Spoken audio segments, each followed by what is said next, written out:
Welcome back, comrades. If you'll just give me a moment here, I'm sorry we're starting a couple hours late, but this will technically be the second half of my old time slot rather than the first, so I'm hoping not too much harm done.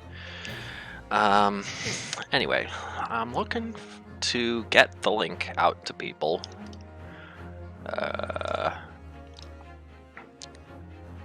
Here we go.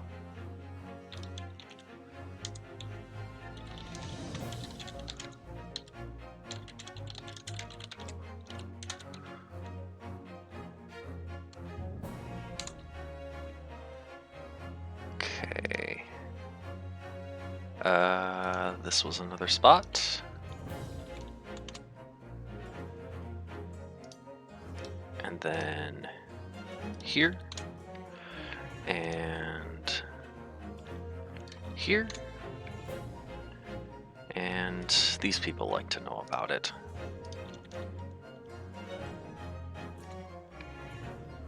And where else? Not there.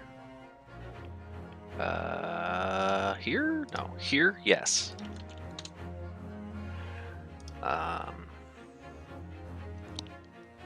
Here we go over here.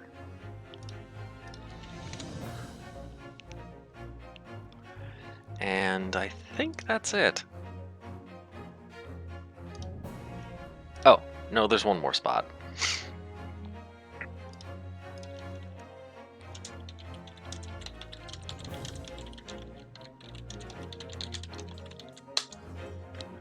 There we go. Oh, that's right. I didn't turn off the chat thing. Now the bot's gonna think. Now the bot's still gonna think Perry's here. Let's correct that little mistake. Fixed. Okay, we're good. We're good. All right.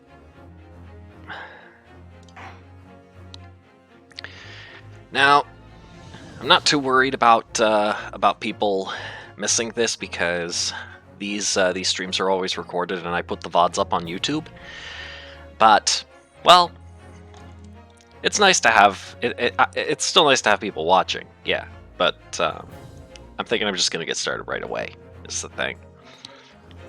If anyone shows up late, feel free to ask in the chat and I will try to recap. In fact, I'm gonna do that now.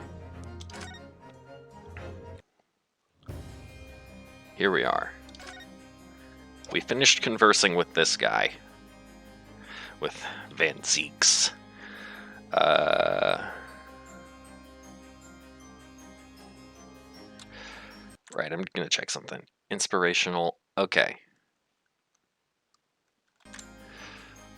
So I remembered to do that.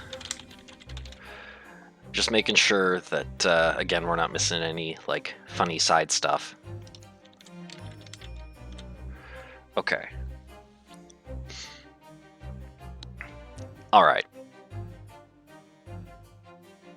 Okay. Nope, we're good for now. Let's just go through.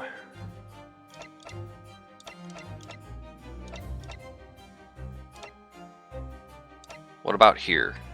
Professor... Yeah, we should meet Professor Hairbrain.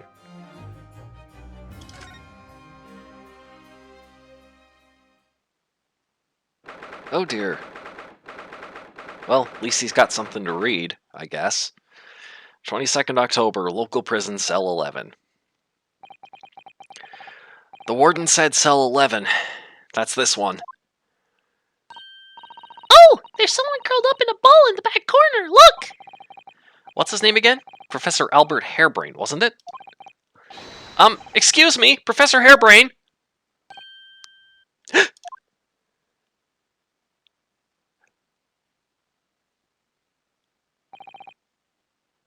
It's an interesting signature.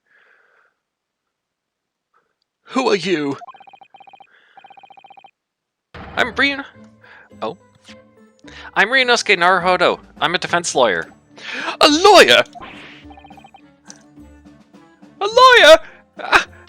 Was it something I said? A lawyer, you say? Would you be here about the experiment? Are you going to defend my hypothesis? Your hypothesis? Sorry, I don't... Yesterday's demonstration!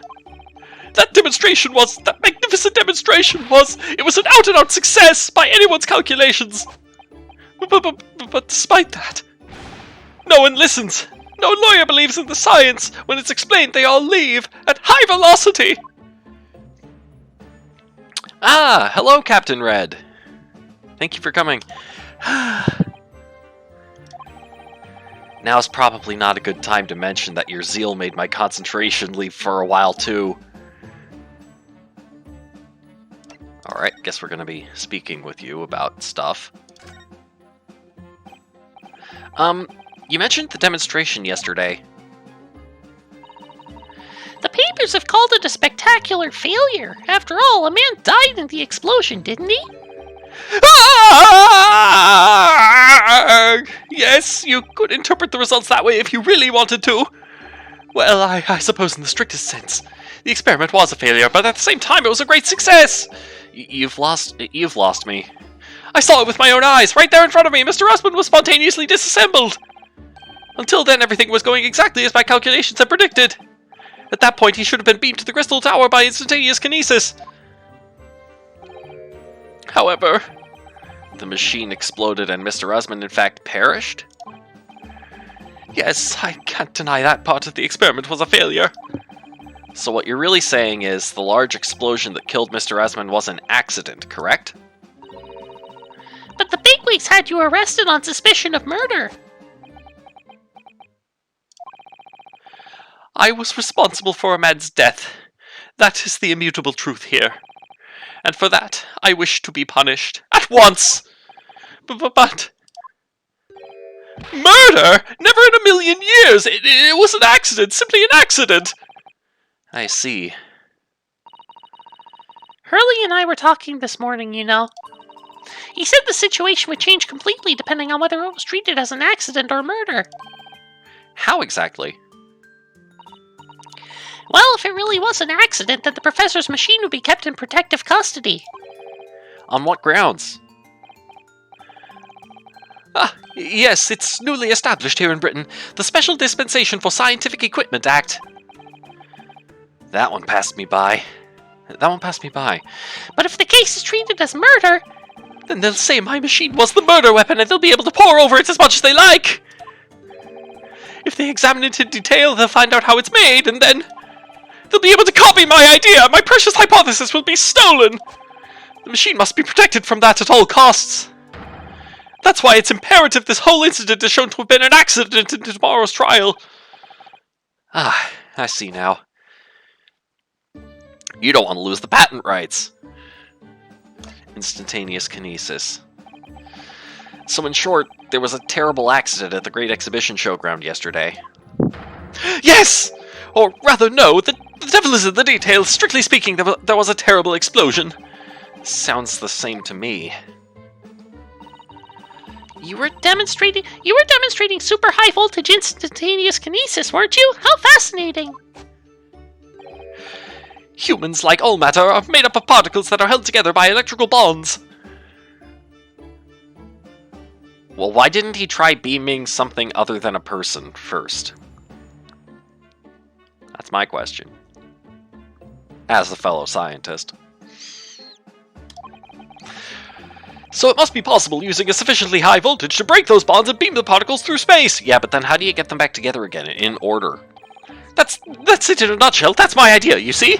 That's my amazing hypothesis! Gosh. Yeah, like a cow. A cow would have worked, although that would have been a bit big to fit in the machine, I think. Maybe like a dog. Not dog, not our friend dog, but a dog. Gosh, that's unimaginably high-level science. Oh, but dare to imagine it! Dare to dream of such incredible technology! Just think! One moment I could be here in this cell, and the next I could be at the Great Exhibition again! Yeah, a burger would work. Well, yes, that would be incredible. and the next in the mere blink of an eye. I could be at a great Parisian theatre, say. The possibilities are endless. The whole of our vast planet would be within reach. So no more hiding in wardrobes on rocky seas for 50 days. Nice one. I don't really see it like that. What do you mean, Iris? Well, if you could travel anywhere in the world instantly,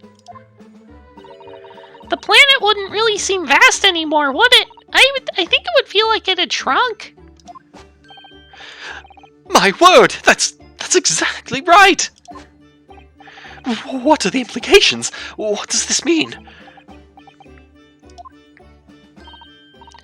Oops, that's got Professor Bunnybrain really worried by the look of it.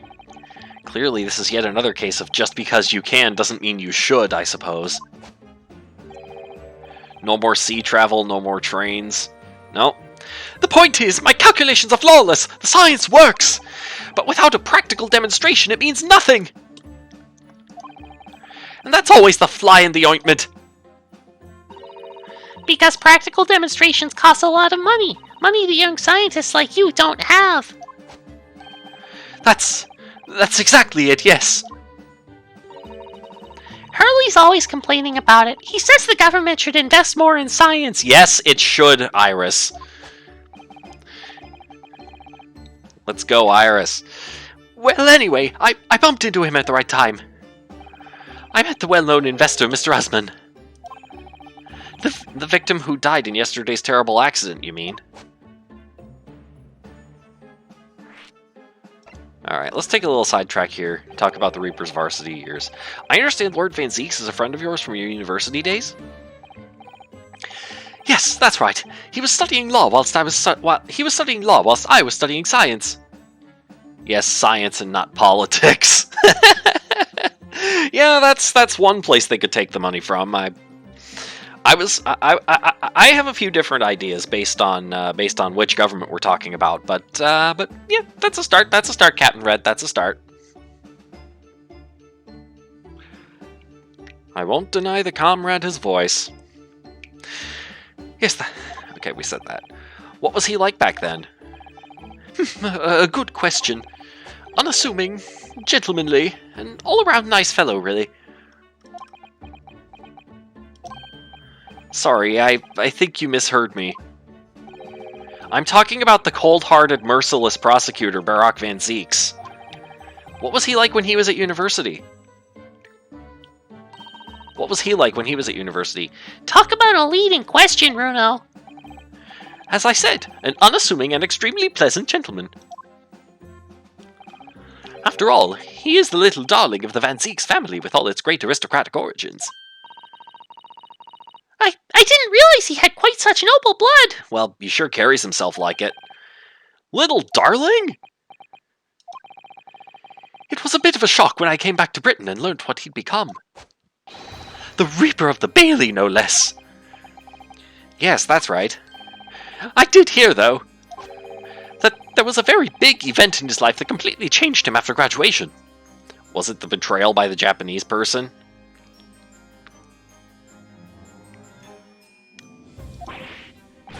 Really? What sort of event?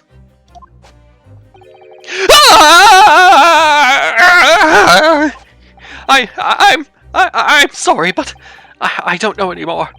I wasn't in the country at the time. I was in Germany already. Oh, yes, of course. If he's heard all about the Reaper, I really don't have the heart to tell him that Lord Van Zeeks will be the prosecutor in court tomorrow. Yeah, that kinda sucks. Alright, back to the case. The full name of the man who died in yesterday's accident was Mr. Odie Esmond, wasn't it? What exactly was your relationship with the man? He first visited me in my laboratory in Germany a year ago now. He said he wanted to invest in my immaculate hypothesis. I thanked my lucky stars! I see. So you hadn't really known each other until then. Money for scientific research. I'm so envious. I'm so envious. As far as I was concerned, the man was an angel. Oh, really? An archangel, even. He was prepared to fund a practical demonstration of my hypothesis for presentation at the Great Exhibition. And if that went well, I could expect additional financial support for my research from the British government. Mr. Husband provided me with money and an exceptional engineer. He produced a machine to my precise specifications. Wait a minute. Provided him with money and an exceptional engineer. I think we may have our prime suspect. We shall see. Nothing's ever an... Well, you know, I was about to say nothing's ever an accident in this game, but then I remembered the best friend, whose name escapes me. Kazuma. Kazuma's death was an accident, as far as we know.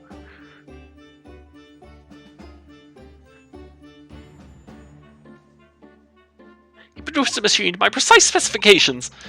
But then your dreams were blown to dust in one enormous explosion. As you can see, I owed everything to Mr. Husband. I would never, ever have thought of taking the man's life. Well, he seems genuine enough. I don't think he's lying.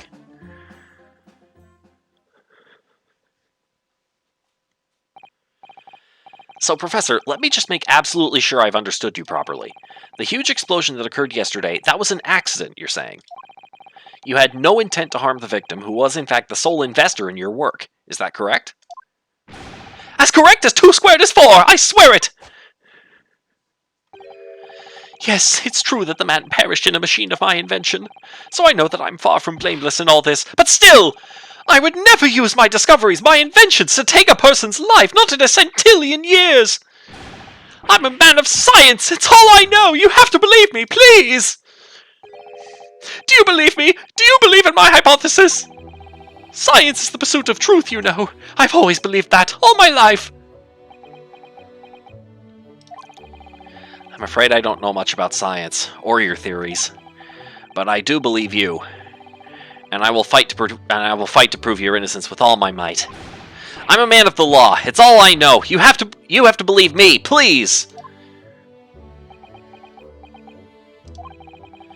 When I went to live in Germany after I graduated, I learned something very important. What about a pizza to take a man's life? Because you... Wait, what?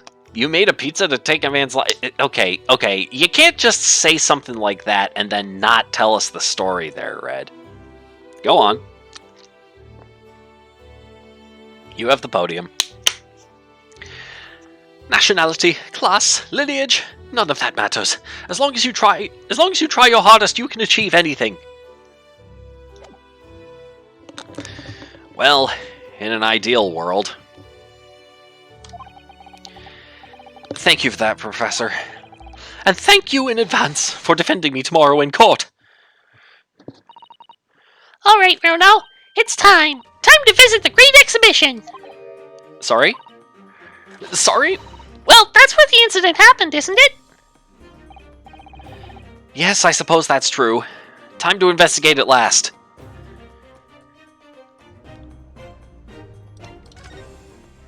I like Hairbrain. Let's see. Experimentation stage. Let's go! Here we are. 22nd October. The Great Exhibition Grounds. Foot of the Crystal Tower. Do I want a slice of the pizza to take a man's life? For research purposes, maybe practical. Yeah, sure. I could go for one.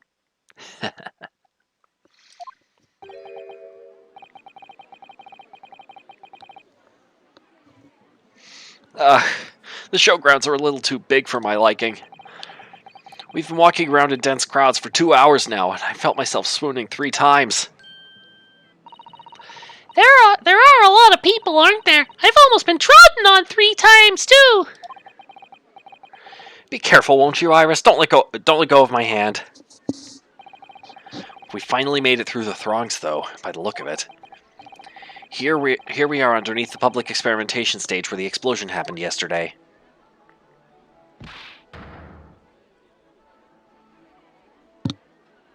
Short joke. Yep. Where's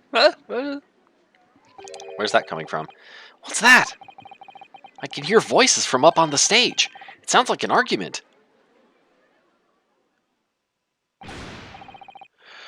Right, I've had it with you this time. I'm warning you. I'll arrest you in a minute. Oh yeah? Go on then, Spectre, give it a shot. You ain't got no evidence and you know it. Oh, it's Ginny again. Wait, I know those voices. You've got a cheeky little mouth on you, young lady, but a night in the cells will teach you some manners. Just try it, I dare you, if you want that bag of chips rammed down your throat. Yoo-hoo! Gregsy, what are you doing up there? What are you doing up there?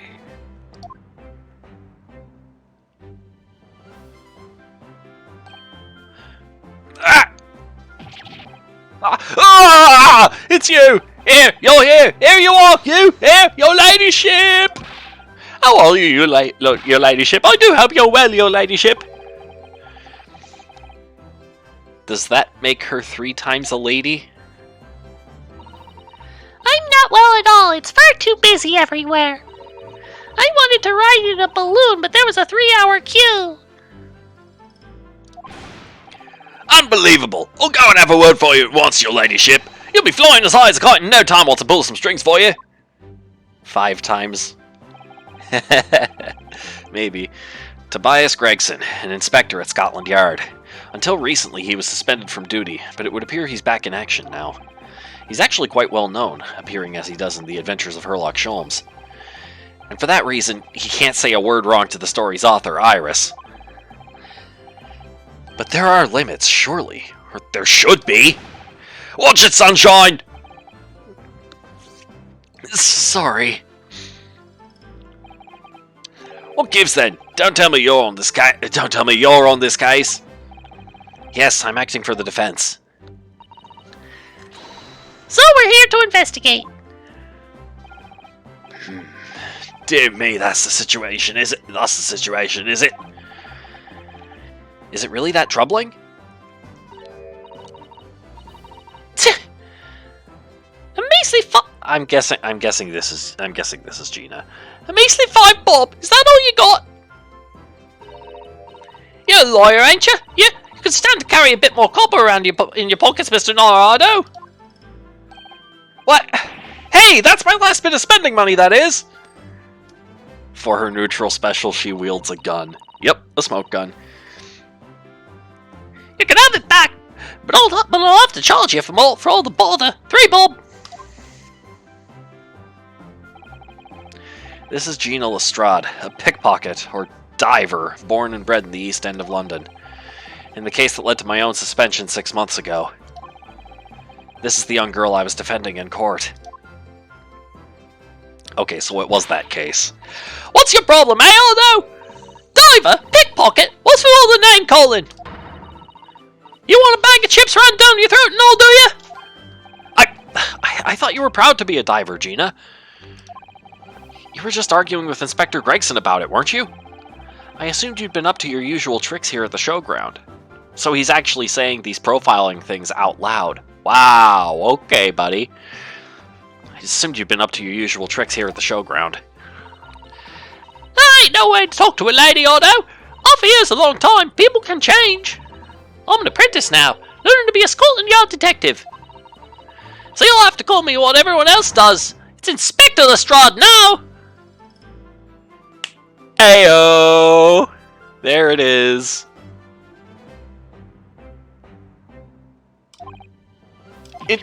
Inspector? That badge is homemade, surely. The Inspector part isn't entirely accurate. No one calls it that. For what it's worth, anyway. Investigating is off the cards for all of us. What's that supposed to mean?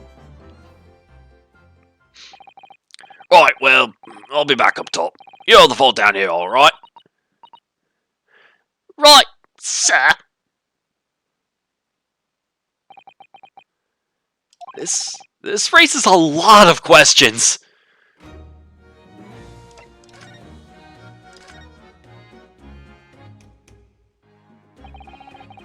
It was 8 months ago now that I first encountered Gina in connection with a case I was working on. At the time, she was living in the East End with a group of other orphans. She helped all of them survive by pickpocketing, but then she got embroiled in a murder.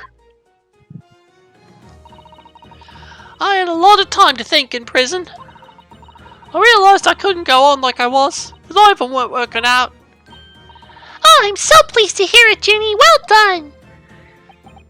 So, you went from being a pickpocket to a detective? You got it! Good, innit? Inspector Lestrade! Sounds like something out of a book, eh? Yeah, you don't need to rub our noses in it. Talk about a sea change.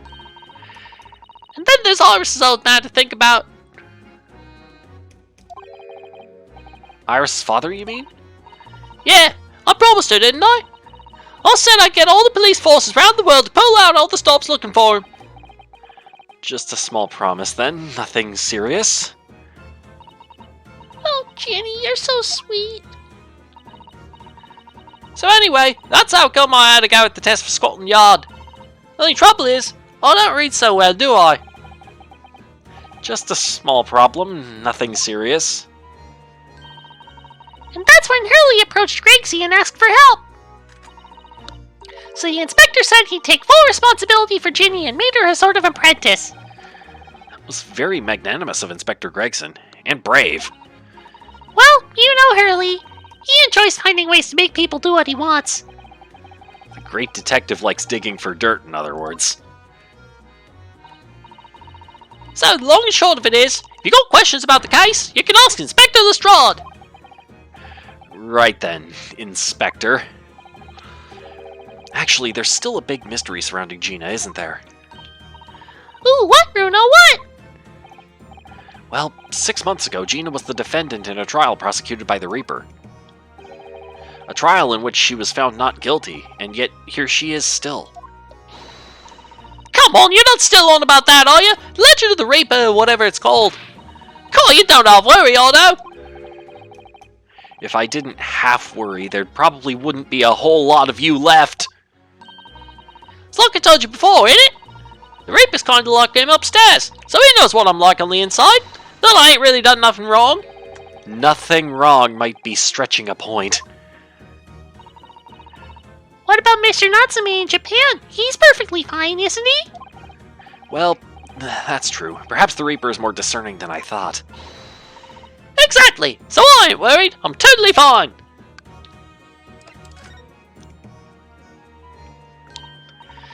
God, it was out of this world, it was.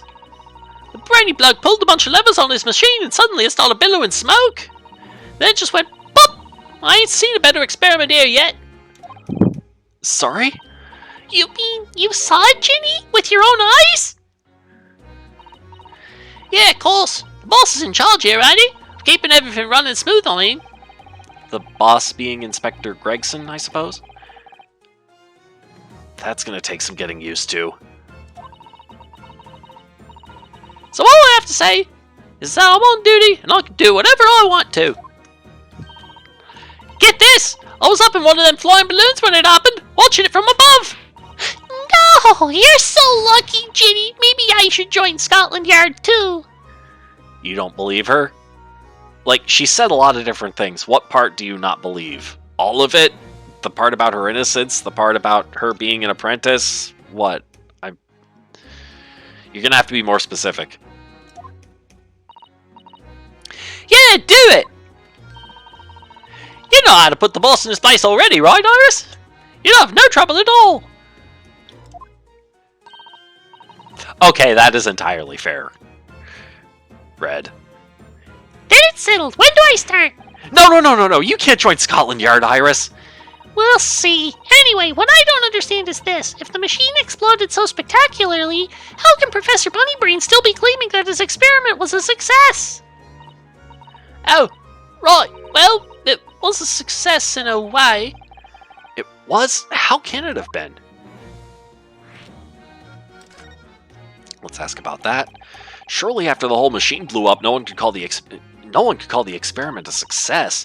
It's like I said, it did sort of work. I mean, yeah, there was a load of smoke and that whopping great bang. But where do you think they found the victim's body, huh? In the crystal tower over there! What? In the tower?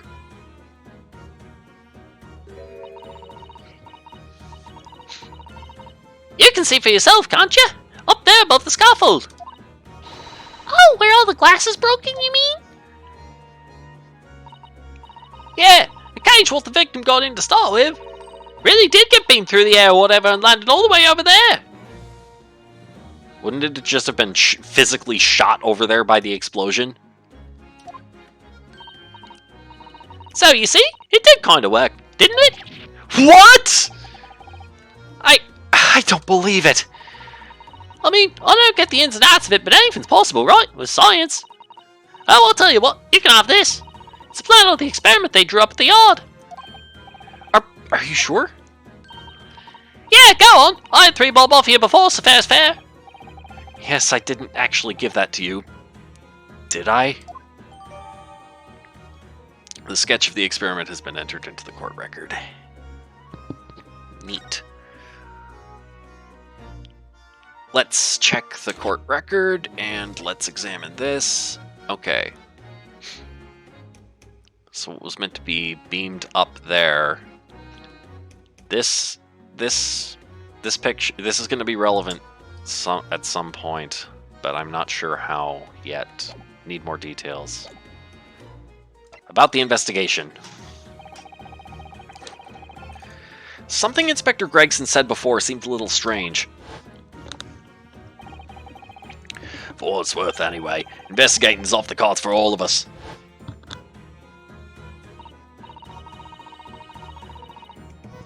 Yes, naughty old Gracie ran off after that without explaining himself.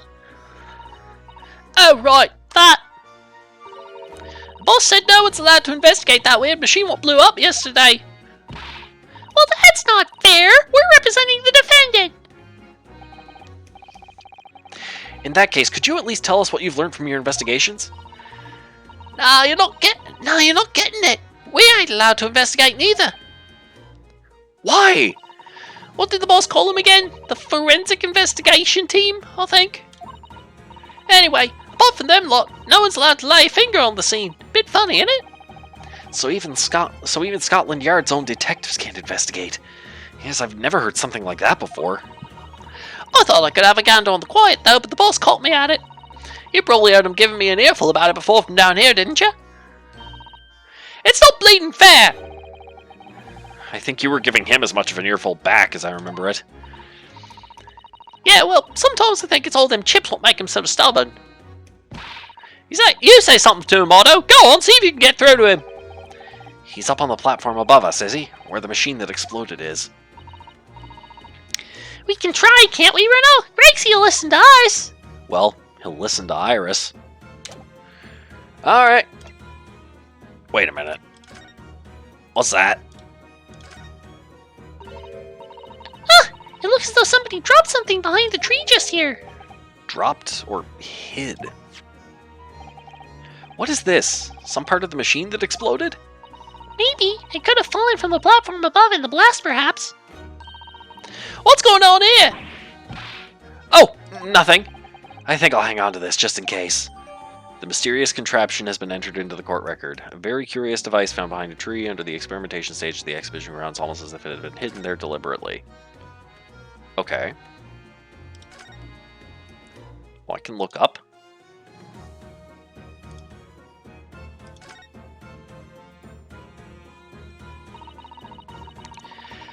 That's where the cove ended up after his instant kinesis or whatever they call it. Dead, of course. And yet they're calling the experiment a success? What's the wooden scaffold there for? The coppers, well, lads, set that up after the incident happened. To get the body down, I think. Don't know, really. Didn't you help to erect the scaffold then? Nah, lookout duty's more my thing. Wandering around the exhibition and keeping a lookout for the fun stuff. Mind Gregson doesn't hear you saying that or he'll give you the boot. It's incredible though, isn't it? I mean, could the victim really have bridged that gap by some sort of invisible kinesis? No. I'm gonna check the court record. I think this warrants further examination. What about this? Almost looks like a crossbow. Ah, there's some sort of lever here. It's a crossbow. What the? What is this? It looks like a cross between a bow and a gun. I think it's probably used for the same thing, too. It's a crossbow. Yep. The details of the crossbow have been updated in the court record. Okay, so there was some kind of a weapon here. This groove here must be where the arrows are loaded, I suppose. So I was right, it's a sort of bow with an automatic firing mechanism. This would be perfect for someone like me who catches his ear with the bowstring 2 times out of 3. In fact, if I'd had one of these, maybe I could have beaten Kazuma in Kyudo archery training.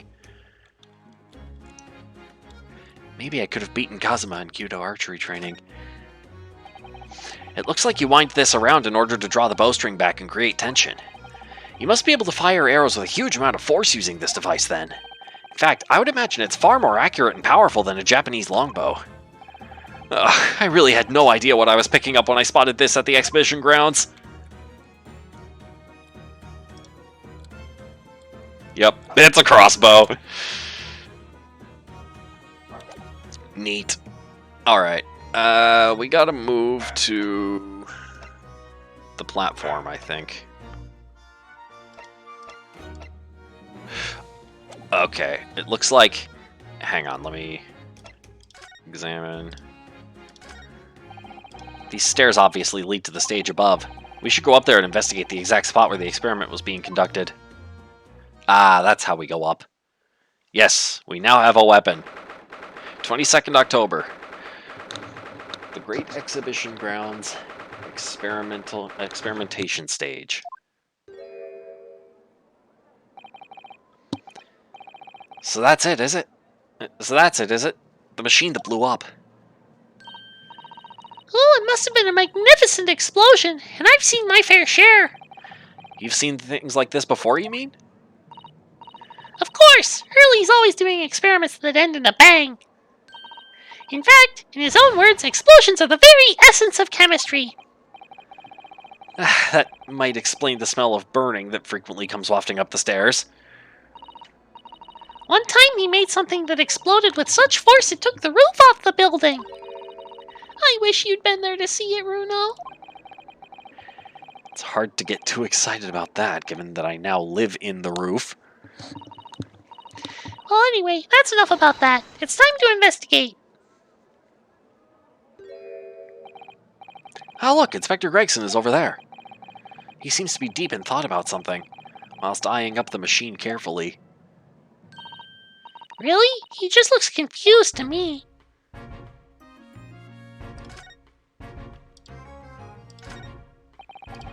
It ripped itself apart magnificently, didn't it? Magnificently and mercilessly. Someone stands in the middle of the machine to be disassembled and then beamed through the air. Yes. Beamed, not blasted. That's the point. Yes, that part's crucial, really. Is something like that even possible, though, Iris? Oh, Runo, I'm just a child. How should I know? A child when it suits you, you mean? From what I can tell, I think if you were to pull this lever here... Stop! Don't touch that! That was practically instantaneous kinesis the way you flew over just now, Gregsy. Please, your ladyship. I didn't mean to startle you, but I can't let you touch anything up here. So sorry, you can have some of my latest special blend to make up for it.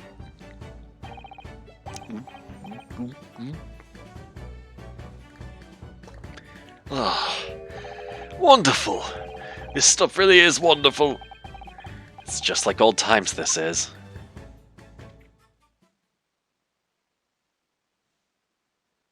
Well, I guess we got his attention. We're representing Professor Hairbrain in court tomorrow, Inspector. So we should be allowed to examine the scene. Ha! Listen, Sunshine. Even I'm not allowed to touch anything up here. It's a blasted Special Dispensation for Scientific Equipment Act to blame. It's driving me potty. Oh, yes, that special dispensation. The professor mentioned that too. More red tape's all we need. I don't know what the government thinks it's playing at sometimes. But we're allowed to just look, aren't we? Ah! Surely that's alright, isn't it, Gregsy?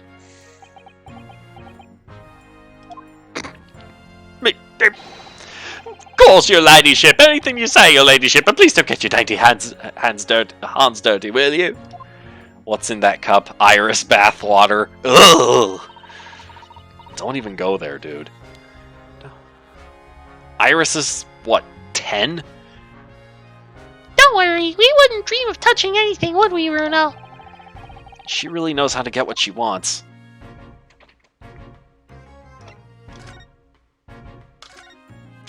Well, let's get what we can out of the inspector. Using high voltage electricity to somehow disassemble a man's body, and then beam him across to the Crystal Tower. It's an extraordinary thing to attempt, especially in public. True. It was by far the most unusual of the experiments planned for the exhibition, mind. To be honest, I'm a bit surprised it was allowed.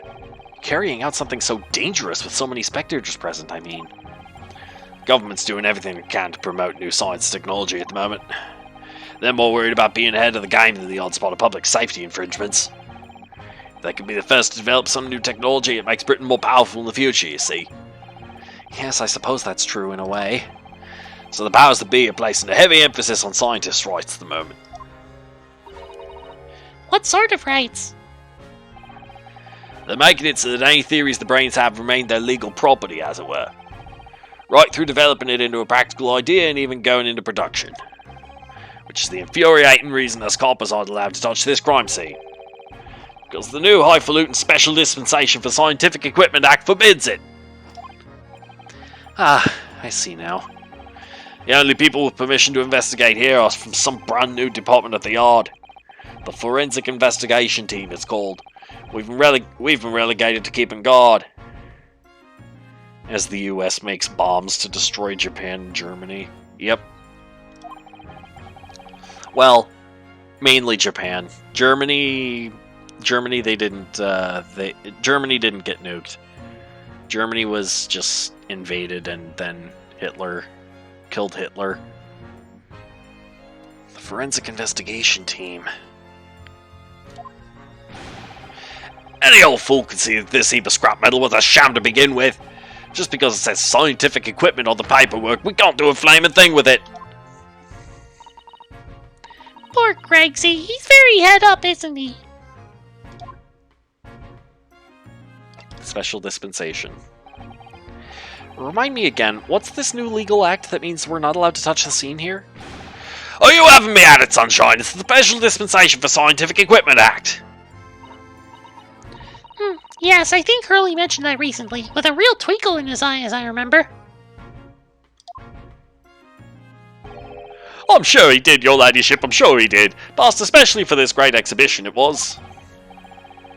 All scientists have to do is present their ideas or inventions to some suits in the civil service. And if it gets rubber stamped, that's a guarantee of rights to maintain the invention's confidentiality. What does that really mean? One moment.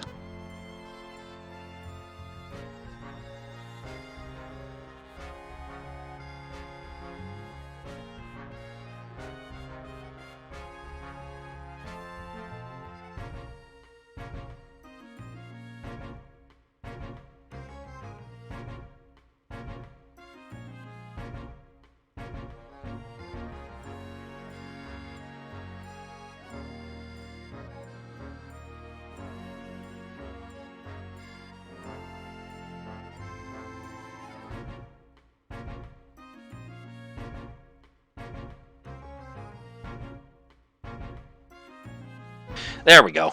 Alright. Had a surprise guest. But that's dealt with now. What does that really mean? Think about it. Think of all the world-changing new inventions on display every day at this exhibition. Although a good half of them are a load of cobblers, if you ask me, put forward by shammers like yourself. Wow, okay. Thanks for that. Oh, I love how absurd some of the inventions here are. It's all so fun. It might be fun to you, but a member of the Force has to be present at every single demonstration. Can you imagine, eh? Hang science, that's what I say. I'm surprised you haven't been hanged after what you did last time. Oh, I don't think so. That sounds like my dream job. You'd soon think otherwise after spending a day guarding all these shammers' bogus contraptions. But if they're all bogus, how can anyone hope to demonstrate them? There'd be no point. Yeah, well, there is a point, sadly. Sorry? Thanks to another of our government's bright ideas. If any theory or invention is deemed to show potential, the government hands out a research grant. The scientists get funding? Exactly. That's what they're all after. All these shammers coming from far and wide to clog up Hyde Park. Who has to keep them all safe, eh? Who has to smile politely and welcome them? Us coppers, that's who. So you can see why I say it now, can't you? Hang science, hang it! Every time he says that, all I hear is, hang Gregson. Oh, maybe I can see your point. Oh, now look what you did.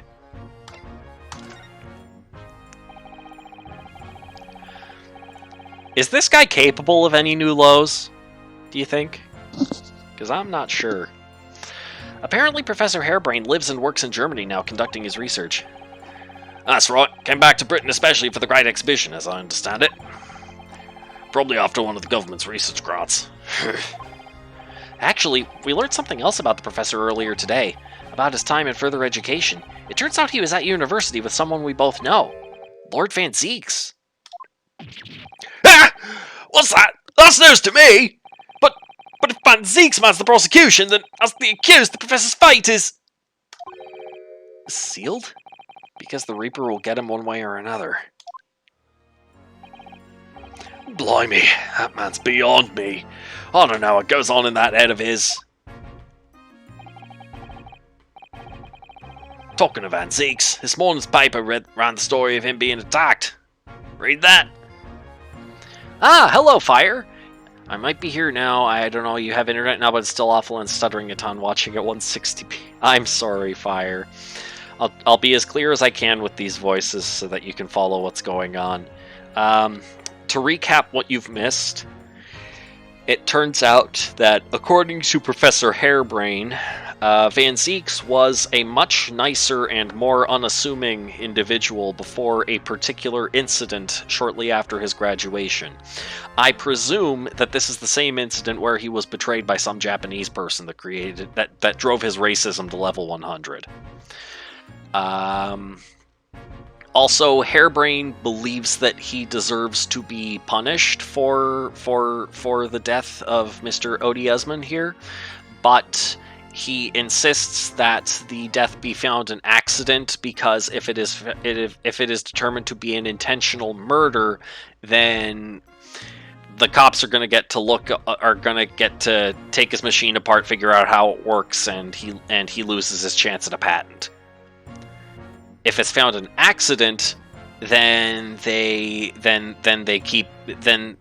still confiscate the machine, but nobody looks at it because it's still evidence. And yes, I found a crossbow lying around at the exhibition for some reason. And there was one other thing. Oh yeah, people are saying that the experiment was sort of a success, in that the body of the guy who was in the machine was actually found over in the Crystal Tower where he said he was beaming the guy to. My personal thinking is that the body was physically launched by the explosion rather than teleported, as they are saying. But we'll see how this plays out. Oh yeah, and apparently Gina Lestrade is Gregson's apprentice now.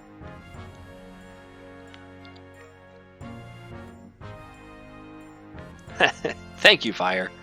But yep, there. You should be all caught up there now. Read that?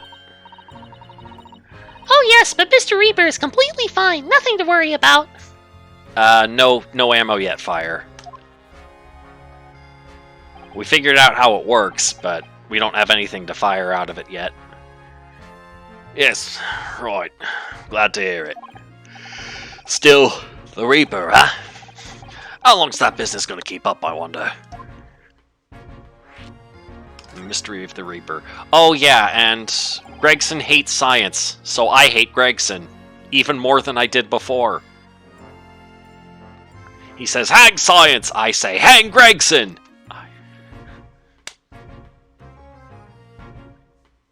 The victim of this case, the investor, Mr. Usman.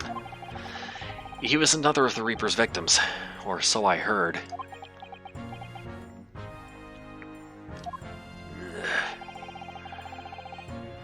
Lord Barak Van Zeeks is a top-class prosecutor, but even he can't always push the right verdict through. Sometimes justice can't win.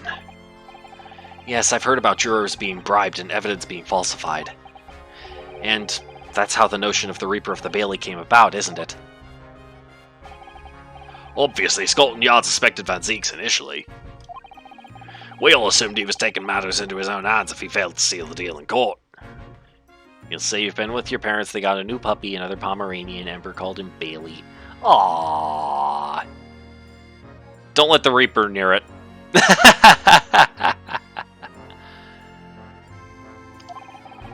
Although the man himself denies that charge. Well, we've done a very thorough investigation, and the conclusion we reached is that Lord Van Zeeks is in no way related to the deaths of those people outside the courtroom. There's no question in my mind. I'd stake my reputation on it, I would. He's mainly frustrated with science because all of the science experiments that go on in places like this great exhibition here need security in case something goes wrong. And the need for security all over the place because everyone and their dog is trying scientific experiments, trying to get funding from the government, is really stretching Scotland Yard way too thin. So that's why he says hang science. And that is why I say hang Gregson.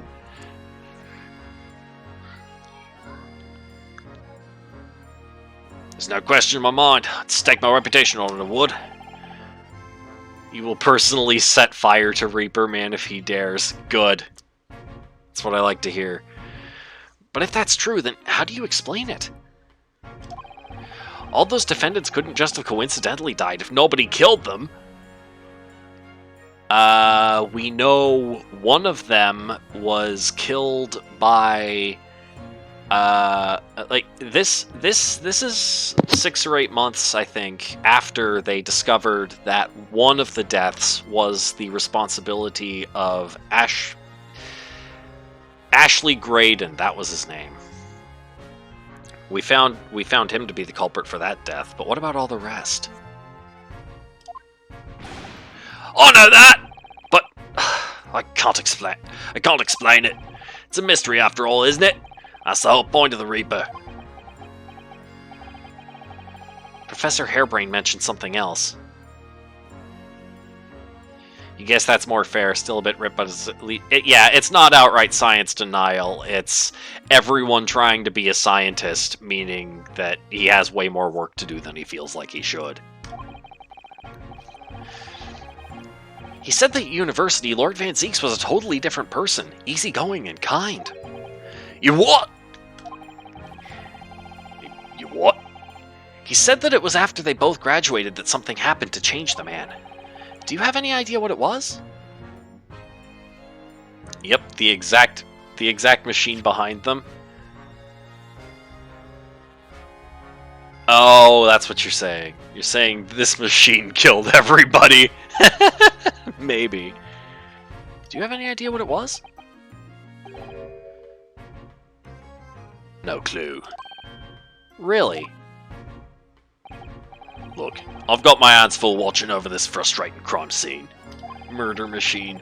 Why don't you go and make a nuisance of yourself elsewhere, huh? He's hiding it. He knows what it is, and he's hiding it.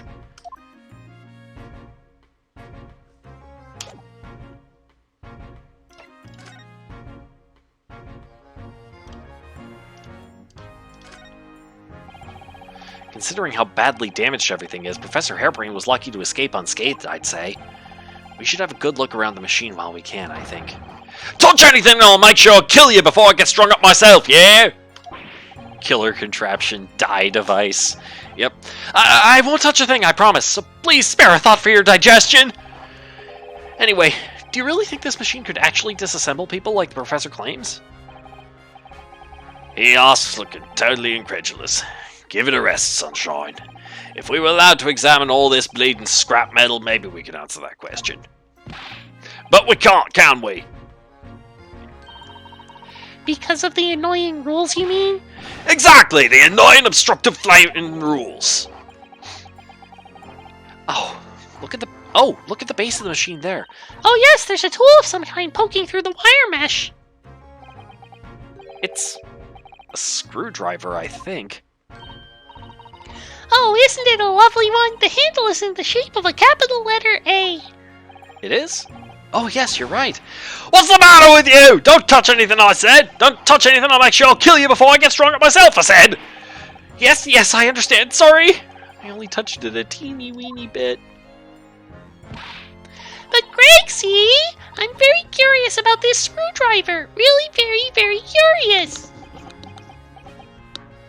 So what wins out here? Of course, your ladyship. You're so clever, your ladyship. Fancy spotting something like this? But I'm afraid I can't let you have it. But Bruno found it first. I assure you I'll investigate it thoroughly.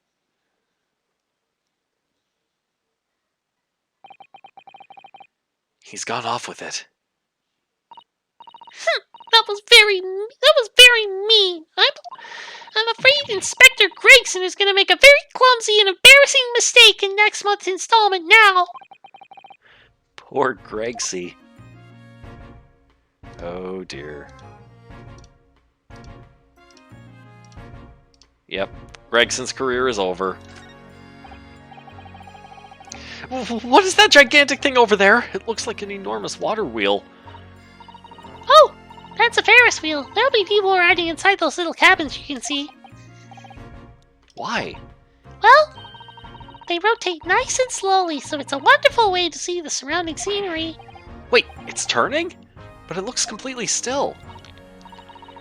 Yes, that's because it's turning so slowly. One complete revolution takes about half an hour. If you were mad enough to go in one, it would be more fun to whiz around fast, don't you think? I feel as though you might have just invented a new sort of ride there, Bruno. Gregson. Yep. Yeah, for a completely different purpose. Ooh! That amazing horn-shaped device is pointing towards the Crystal Tower. I suppose once people are disassembled by the machine, they're shot out of that thing to wherever they're going. Ferris wheel, but fast. Yep. I don't think it was supposed to shoot anything, Bruno. It was set up to beam people to the Crystal Tower, where they'd be reconstructed in their original form. What if something got in the way of the beam? Well, I don't like the look of it. If it was as amazing as it looks, the accident wouldn't have happened in the first place, of course. I suppose that's true, yes. But nothing ever goes according to plan, does it?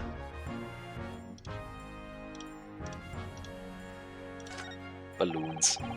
So those are people carrying balloons dangling silently in the skies over London. I always thought the day would come when humans would discover how to fly, but I never imagined it would involve them being suspended from colorful floating Tamari handballs. I'm sure it must feel amazing being up there among the clouds. Let's take a ride together, Bruno, please! Yeah, of course, the secret to making your machines work is making them look cool, at least in this series. If I'm being perfectly honest, I would like to try it, but without a cast iron guarantee that the thing won't plummet to the ground, I'm too scared. A seagull got in the way, yep. Charge the seagull with the murder. Oh, well, in that case, I should tell you what Hurley said. It's physically impossible for a flying balloon to plummet to the ground as long as it doesn't explode. The seagull is the real killer. Lock it up. Yep.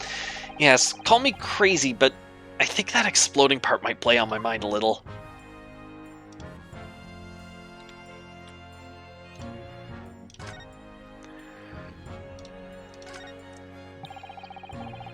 There are all sorts of strange buildings here in the Great Exhibition Grounds, aren't there? I seem to remember something similar being exhibited in Japan one time. Oh, in your country, Bruno? I do wish I could go and see it. I'd present a particularly steely samurai with a present of one of Hurley's stories I'd written especially. Oh, the Steel Samurai. And see if I couldn't get Hurley into a jam against some Bartitsu Master Ninjas. You might not find as many of those sorts of people around as you think. Oh, well that's dull. Oh, but I do know a prosecutor with a Chonmage top knot I could introduce you to. A Chonmage? Really? Do you think I can have my picture taken with him? Do you? Steel Samurai, yep. Assuming he's recovered from the trim Kazuma gave him a year ago, yes.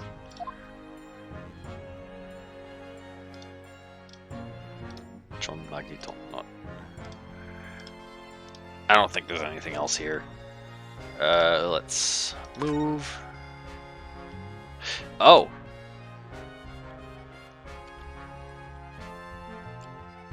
Is there a way to go back down? What if... Oh, wait a minute. What if I present him with this? As a detective, what do you make of this? Personally speaking, 9 times out of 10 I find clues turn out to be red herrings. So there's every chance that's totally irrelevant. That's actually a fairly persuasive argument. Alright.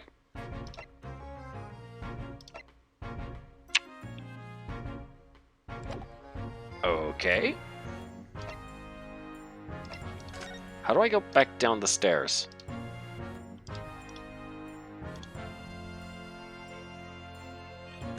Is there a way to go back down the stairs?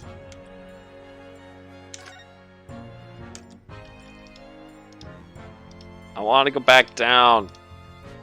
Please. Wait a minute. Okay, there's nothing else to converse with him about. No, no, no, no. Okay, let's go back here. And then let's move back to the experimentation stage. Do some more examining around here. Is there anything else to converse about? No. What about this? What's this? For some reason, the ground is damaged in this spot. Look. Almost as if there was a fire here or something. Yes, if you look closely, there's some scattered ash and burnt embers, too. Haircut homicide? Yes. That's what Kazuma did at the end of the first case in this game. Well, I suppose there was a big explosion just above here. People probably wouldn't bat an eyelid at a small fire like this would have been. I'm not sure we English are quite that laid back, Bruno. What about this? What's this? Oh, look, what's this? A ripped piece of cloth. It's not like any fabric I've ever seen before. It's very thick and stiff. It looks extremely durable. It's canvas, I think, with some sort of rubber backing. And the edges appear to be a bit charred as well. Maybe that means it had something to do with the explosion. Let's make a note of it while Ginny's mid-yawn. The piece of green cloth has been entered into the court record. Okay.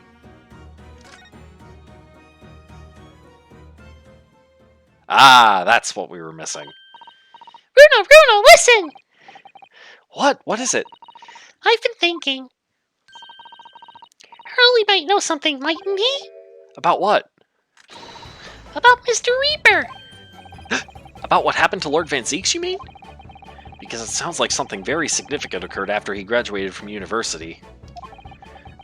What makes you think Sholmes is gonna tell you either? No one else is.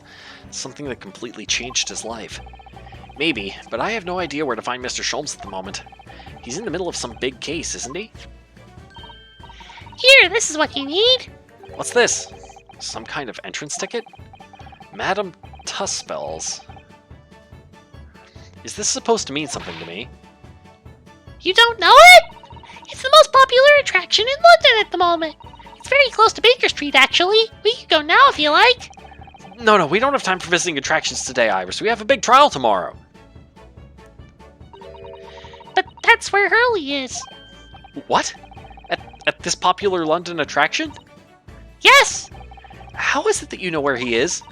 Hurley told me, but he told me to keep it a secret from you, Bruno. Madame Tuspells. I don't see how it could be related to the case we're investigating here, but then stranger things have happened, and when they happen, Mr. Sholmes is usually at the heart of them. All right. Well, first, court record. Examine this. Is there anything noteworthy? The back of it, I guess. It looks like layers of thick canvas with a thick rubber lining of sorts. I've never seen anything like it before. But applying Mr. Sholmes' methods, you might deduce it was part of a raincoat worn by someone who really, really didn't want to get wet. The charring must have occurred when the person was struck by lightning. Or maybe not.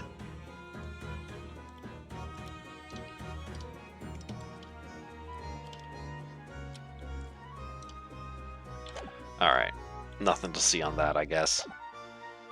Alright, let's move. Here we go. Museum of Interesting Exhibits at Baker Street. 22nd October, Madame Tuspells Museum of Waxworks. Dun dun dun. Ooh. What is this place?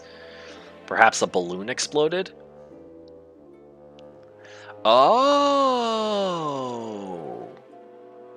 That's actually an interesting idea, Fire. Look at all these terrifying scenes, but why are all the people so still? Guillotines, ruthless murderers. I know what I'll be dreaming about tonight. They're all wax models. They're amazingly realistic, aren't they? What do you think, Bruno? Shocked? Please do not touch the statues. Ooh, wax models! Ah! Statues available, please inquire. I read about dead bodies and wax once in a magazine about strange phenomena. Depending on how corpses are kept after death, parts of them can turn to wax, apparently. It's called a adipocere. Stop talking about creepy things like that, Bruno. You're scaring me. Anyway, adipocere doesn't form readily, you know. It's only a very specific... Ah! What now? I've just remembered something else I read. In another magazine about strange phenomena. There was an old lady, maybe a witch, who used to pour molten wax over corpses and put them on display.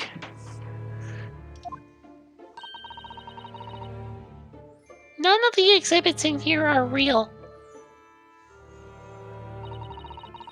They're all entirely man-made replicas.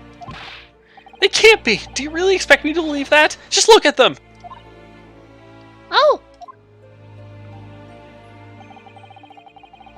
There's no way anybody could make models of people that are this realistic. And they're all such gruesome scenes. Oh. Hello. Wait. What is it? Oh, no. I must be seeing things. Ooh. 1 second. I gotta go over here and I gotta examine this. Oh, that's a funny place for a little ladder. Poor Runo, man. Yep. What is it? Is something wrong? No, it's just that in Japanese we have a totally different word for a ladder that folds in half like that. We do in English too, you know. It's a stepladder, or just steps. So be careful of making assumptions about other cultures, Runo. That's how wars are started. I didn't realize stepladders were an international point of contention, but the writer makes an astute point. What's this say? That big heavy curtain is in a very prominent position, isn't it? I have a nasty feeling there's going to be something truly terrifying behind it. Oh yes, that's the famous Susspell Special exhibit. It depicts one of England's most notorious killers. Do you want to pay the extra fee and have a look? Pay more money to be even more terrified? Oh, let me think about that for a moment. You'd like to think Sholmesman inserted a wax model of himself in one of the scenes and then asks you a question from behind. Well, we'll find out. It was only a suggestion.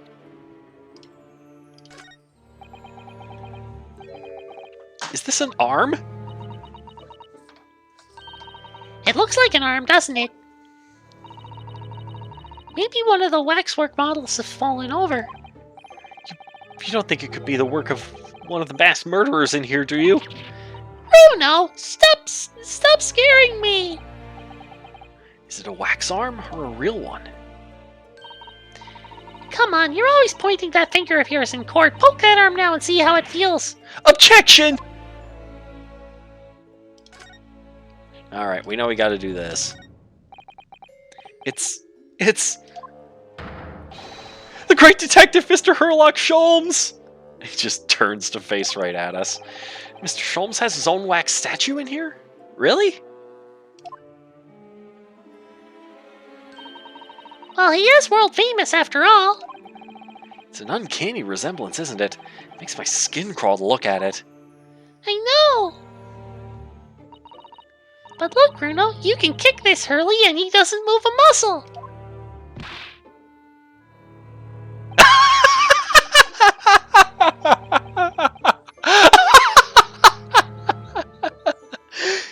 You can't go around kicking the exhibits, Iris! Wait. Oh, he moved. It just moved, I'm sure. Not just a little bit either. Really? Did it? Okay, now he's just messing with us. Look closely. There are beads of sweat on the face of this waxwork model.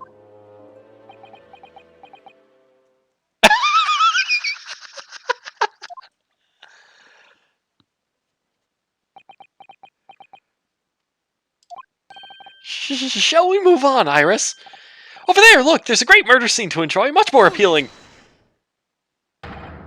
My dear fellow, I take exception to your recoiling in such a manner as if you've seen something truly abhorrent. Mr. Sholmes! I knew it! Iris, what possessed you? I strictly forbade you from divulging my temporary waxwork secret to Mr. Naruhodo. Temporary waxwork? What do you mean? That kick! Could you not have exercised a little more restraint? You winded me!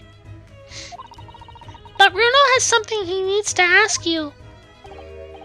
Ah, a question. And I thought you'd probably be getting bored, too. So here we are. Well, I can't deny that your timing was impeccable. A mere 2 minutes more being stationary like that, and my great brain upon which all my success has been built would have turned to wax. Thank goodness we arrived in time.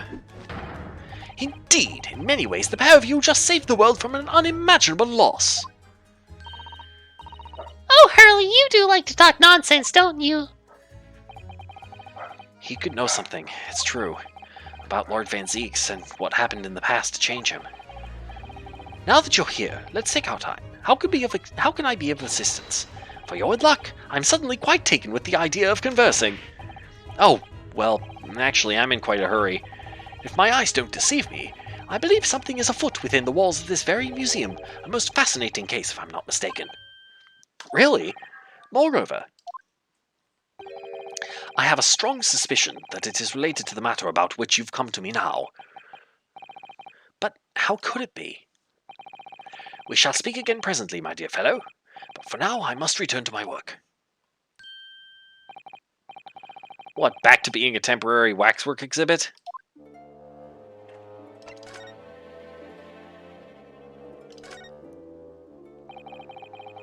What is this place? Madame Tuspels came to London from France 3 years ago, I understand. Since she opened this little waxwork museum last year, it's enjoyed great popularity in London. There are museums like this in Japan too, but these displays are something else. I mean, they aren't made from actual real people, are they? The extreme realism of these waxwork models is a particular secret of the Tuspels family, they say. They earned renown during the French Revolution for waxworks of victims of the guillotine. Ugh, that sounds grim. The gruesome scenes were portrayed with such realism in the expressions of the faces of the condemned. Apparently, the sculptors would make the models directly from the corpses right there at the site of the executions. That really turns my stomach. That's just one of several legends about the Tuspels family. Whether there's any truth in it, I couldn't say. But anyway, this museum houses models of famous people from all over the globe.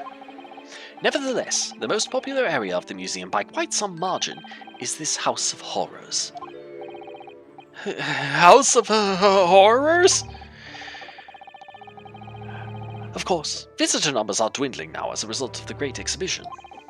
But people usually flock here to see the exhibits of some of London's most vile criminals at their gruesome work.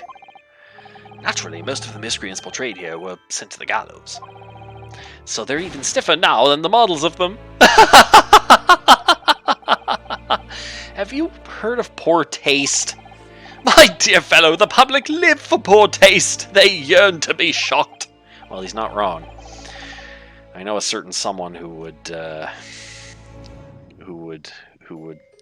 attest to that till the end of time. Possibly literally. So, the hideous exhibits in here are... They're all portrayals of real events that actually took place. Is it just me, or did the temperature in here just seem to drop? Anyway, I advise you not to think too deeply about what you see here. Oh, he's back to being a waxwork, is he? What do you mean by a temporary waxwork, Mr. Sholmes? Exactly what you see. I'm part of the exhibits here, catching these criminals in the act. Catching them? Every half an hour, I home in on a different killer in one of the displays and adopt a new pose to ensnare him. When members of the public come for a closer look, I offer them my hand to shake.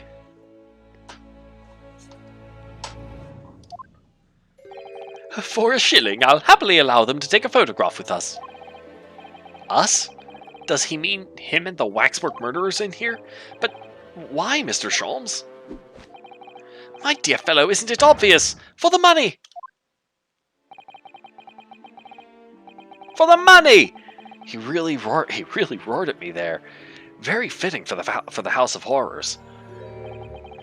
As it stands, I may struggle to pay this month's rent. And I have the ravenous iris to consider. Oh, Hurley, I'm so hungry. No, it really doesn't, Fire. But when has legality ever stopped Herlock? If push comes to shove, I shall have to ask you to do your bit, Mr. Naruhodo.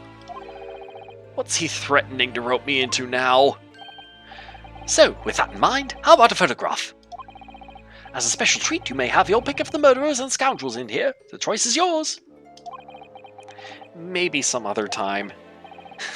Remember, Mr. Naruhodo, ignore me at your peril. Back to being a waxwork again. Is it just me, or did his final remark there sound a lot like a curse? Alright, here we go. The important part. Well, what is it you'd like to ask me, then? Actually, it's about Lord Van Zeeks. Ah, our friend Mr. Reaper. How did you find him? Well, I trust? Curse of Sholmes, man. Yep. And so I filled Mr. Sholmes in about everything I'd learned. About Lord Van Zeeks, about Professor Hairbrain, and about the strange coincidence that they had been at university together.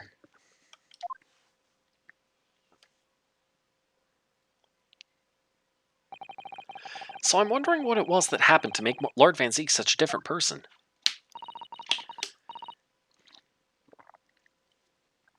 I was sure that you'd know, Hurley. You said there was something going on here in this exhibit hall before, that something was afoot, and that you believed it was related to what I wanted to ask you about. Mr. Sholmes? He suddenly clammed up. Well, it seems we've reached the unavoidable... Greetings. Is this Madame Tuspels? Oh, hello. Where did she appear from? And what's she wearing? Could she look any more mysterious? I hope you are appreciating my museum. Sorry, have we... Mr. Sholmes, do you know this? Not again! She's probably the murderer.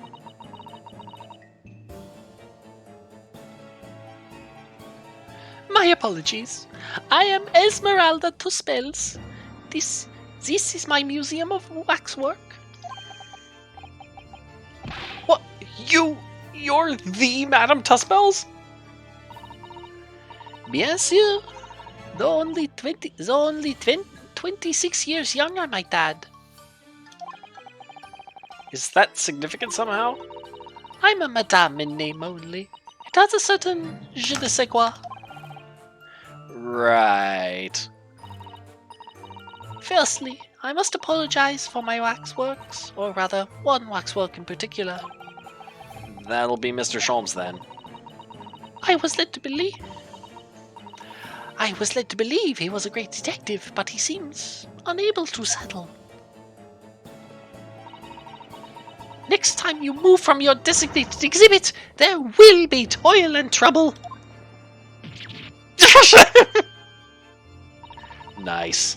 She sounds deadly serious. That's a problem. How am I supposed to ask Mr. Sholmes about Lord Van Zeeks now? Let's not forget what Hurley said before, about something being afoot, right here in the museum, I mean. Yes, I know, but... I'm so curious, I want to know what's happening here.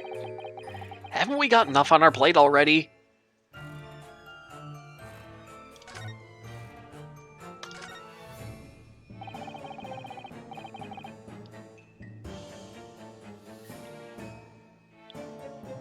I'm trying to think. Oh yeah. Did you make all these waxworks, Madame Tuspels? I did. I am the third generation of waxwork artisans, you know. Gosh! It was my grandmother who began the tradition in my family. It's been a long time since I did a French accent, and an even longer one since I tried to do a female French accent.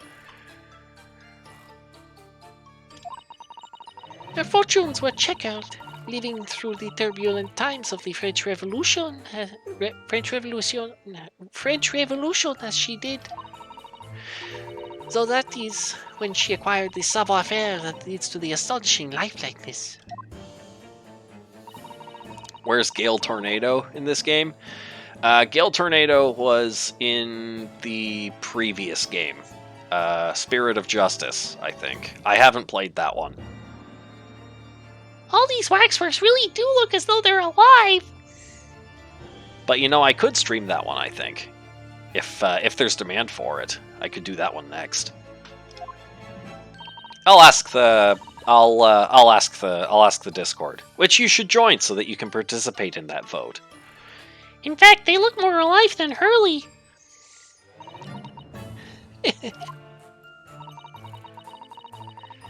What you see exhibited here represents the most atrocious of London's criminal past.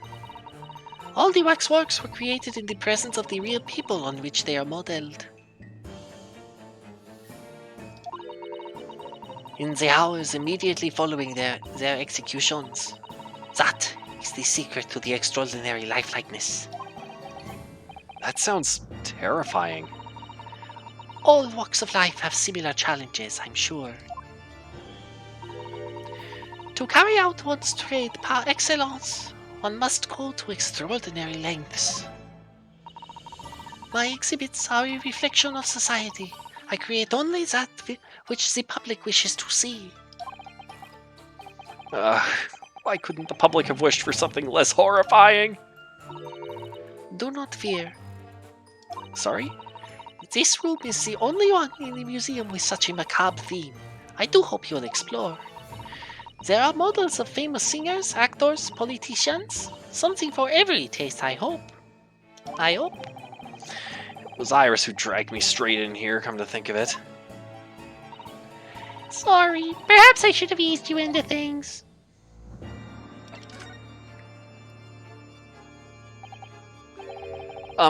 What's the situation with that?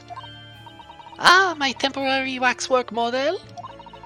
He approached me some days ago, you see, with a business proposal. Oh, what sort of proposal?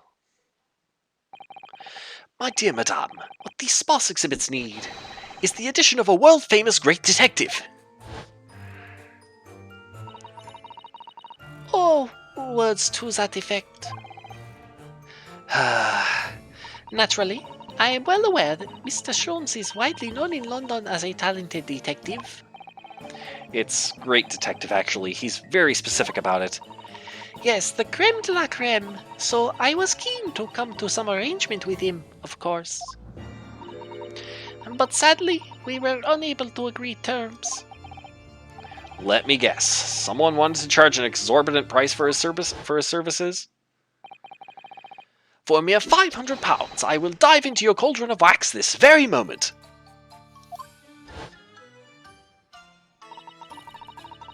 Or words to that effect. Mr. Sholmes might have overdone it slightly with the sales pitch. Regrettably, the museum has a shortage of funds at the moment due to unforeseen circumstances. So we came to the current arrangement instead. Surely he doesn't really need to do what he's doing, though, does he? I would think not, but he was very insistent. I have a 50-shilling problem that must be resolved by the morning. Or words to that effect. To that effect. It's the pawnbroker, that's what it is. He must have something to redeem. Is the consulting detective work not going so well?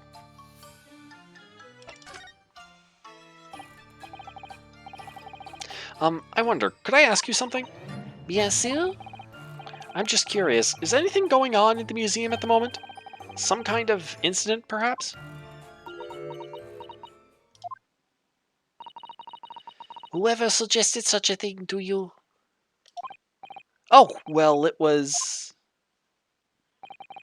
your temporary waxwork over there who mentioned it to me a little... Oh! He's disappeared.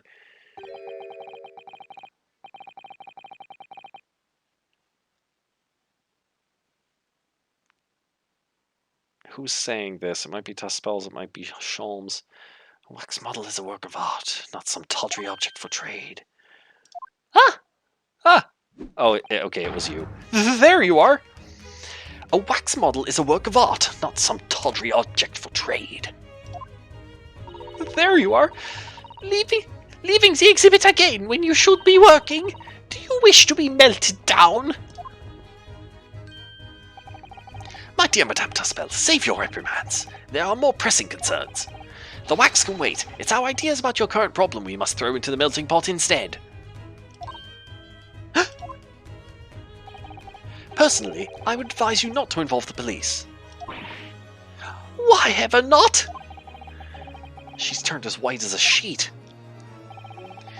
Because you have at your disposal a great detective, whose services you may employ for a mere 50 shillings. Though please be aware that I prefer... No, I insist upon payment in advance.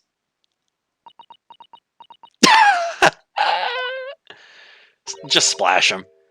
Oh, okay. Very well. Let us see if the great detective is able to live up to his name, shall we? Here we go. Are we getting another logic and reasoning spectacular? Before I engage my analytical processes, I must ask you to clarify something. What, pray, is behind the curtain?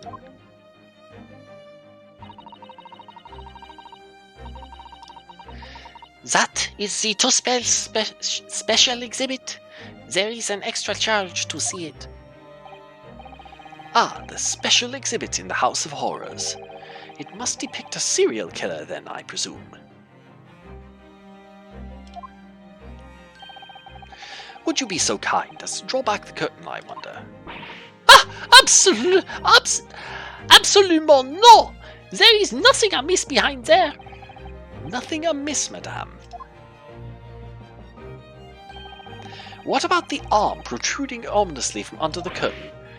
Ah! I strongly encourage you to allow me to see what lies beyond before the situation worsens. Yes, very well. I will draw back the curtains, but only a soupçon.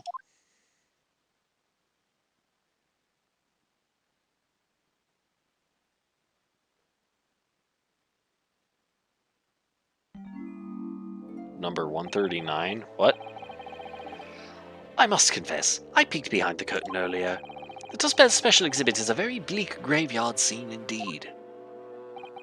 And yet, somewhat surprisingly, the waxwork killer one would expect is nowhere to be seen.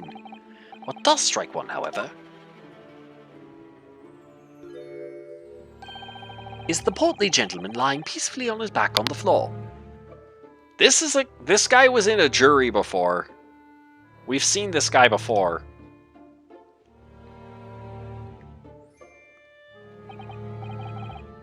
Well then, perhaps, Mr. Sholmes, that man on the floor is the ruthless killer himself? I'm afraid not, my dear fellow. He's a perfectly ordinary London gentleman. Not even a waxwork, in fact. What? As skillfully made as these waxworks are, they are always distinguishable from real humans. So, allow me to present my two conclusions. The first is that a sizable business transaction has been taking place in this special exhibit. Why? Why would you say that? And the second is that the aforementioned transaction is linked to a serious crime. Ah! She looks as pale as candle wax. I don't understand. So, Madame Tuspels, as you've agreed to my fee, you shall now have the pleasure of seeing this famously great detective and temporary exhibit at work. The Great Deduction. The game is afoot. Oh, he's not going to use the fancy title for this? Okay. Topic 1. Waxwork's Fate. To begin with, we must ask ourselves what exactly is afoot here in this museum.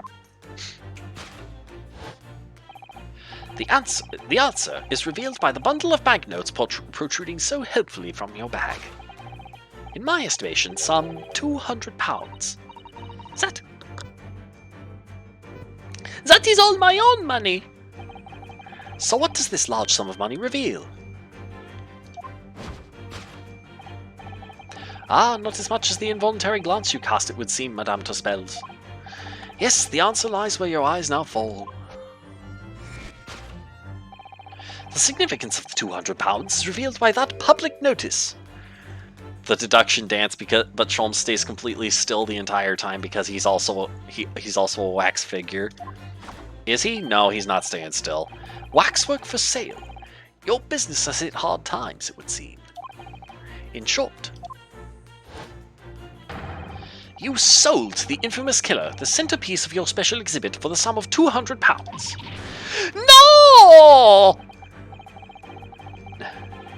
Now, let us explore the next curiosity with which we are presented. Who is the portly gentleman stretched out so peacefully on the floor? It would appear the man has suffered a severe shock, the cause of which is clearly known to you. Unfortunately, madame, keeping secrets does not appear to be your forte. What dealt the man such a shocking blow was, of course, the 200 pounds! It would appear that you twisted this gentleman around your little finger most effectively. What are you suggesting?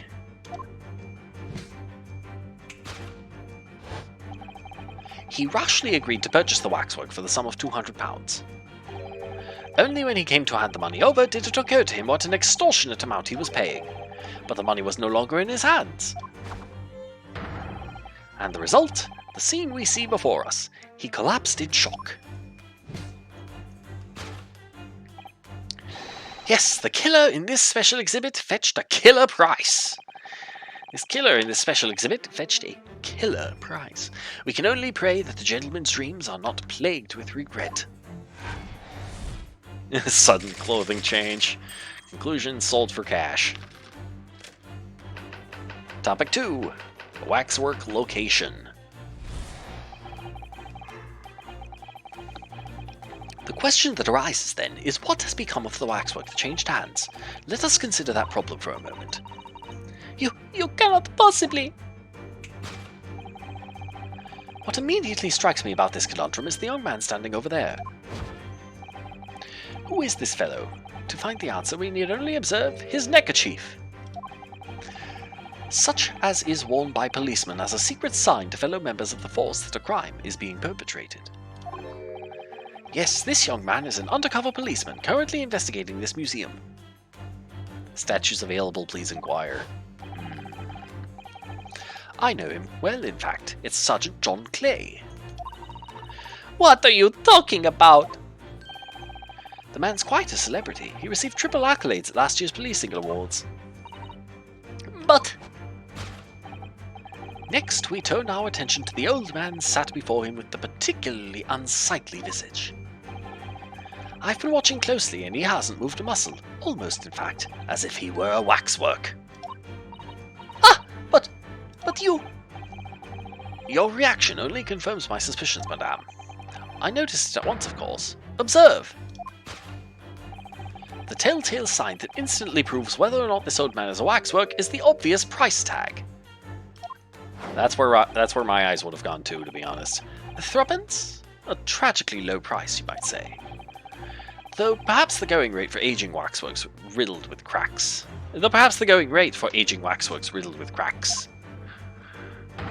And yet you sold it to the portly gentleman for an exorbitant 200 pounds. But that would mean that this is the killer, which doesn't make any sense. The sort of plucky behaviour that's sure to attract the attention of Scotland Yard. Isn't that so, madame? I do not... Yes, the waxwork you sold has already been seized by the police and remains in their custody as we speak. The old man must be reunited with his grave in the special exhibit, and not a moment too soon. Conclusion discovered already. No. Thus concludes Herlock Sholmes' great deduction of this horrifying puzzle.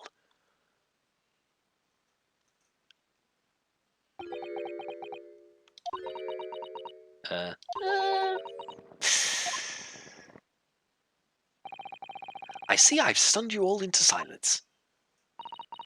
You have, Hurley, you have. And you've obviously upset this young lady in the process. Her cauldron looks awfully hot. If I could just bring up one point, Mr. Sholmes. Use the hot wax. Yeah, pretty much. Ah, the notorious Naruhodo 1 point. I'm all ears, my dear fellow. According to your deduction, then, the special exhibit featured this old policeman. So that would mean that he's the particularly ruthless murderer, wouldn't it? Ah, so it is that. The killer policeman, Automole. Sorry? It was a mysterious series of murders that rattled the capital only last year. The police rushed to the scene every time, only to find the culprit had disappeared into the ether. And it turned out the culprit was a policeman himself, a senior officer by the name of Automole. So you mean that's who the sinister-looking old man there is supposed to be? Indeed, it is a particularly grim face, is it not? Unforgettable, in fact. Yes, I remember that odious countenance only too well. But is £200 a lot of money for a wax model? It would be enough to afford one of the latest steam carriages, if that puts things in perspective. So it is quite a lot then. Is there anything else you wish to add before I melt you down? That bubbling wax is looking more and more ominous. Ugh, the smell of all that molten wax is starting to worry me. Mr. Sholmes did more or less just accuse her to her face, so I think I might have to call on your assistance here, Iris, if that's alright, to make some minor corrections to the Great Detective's great deductions. Of course it's alright. We'll soon set things straight. Well, let's get started then, shall we? Before Madame Tuspels vents her anger.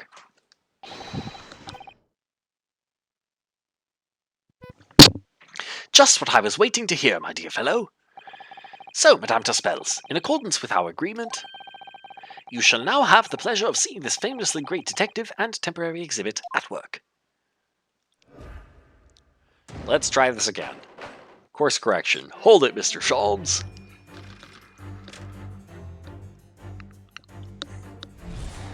Alright, what went wrong here?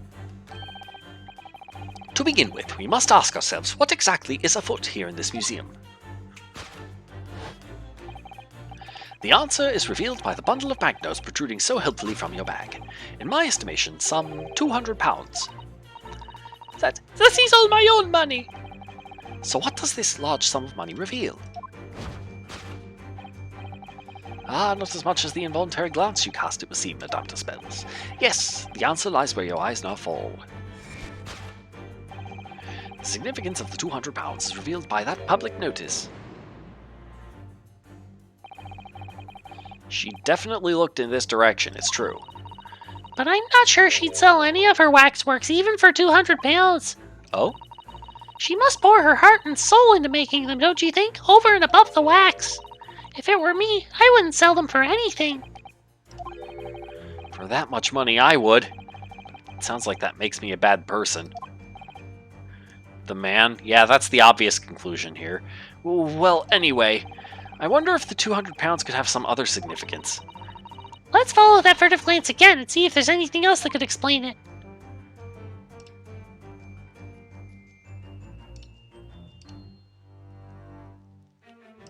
Portly man. It seems this well-dressed gentleman is alive after all, just not alive and kicking. And he's not a waxwork or a model of a mass murderer. I'm not sure I'd pay £200 for him. I don't think the man's up for sale. Well, anyway, it was a silly place to put him. Other museum visitors could easily trip. I don't think the man was put there on purpose either.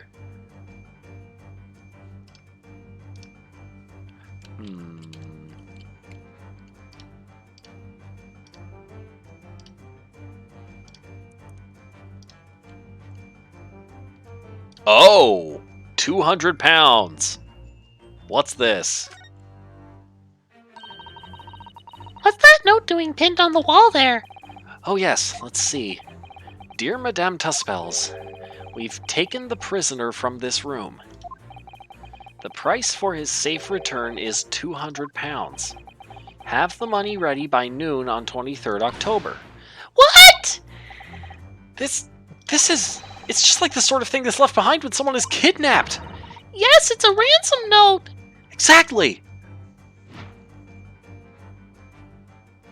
Well, it's obviously that. Take that!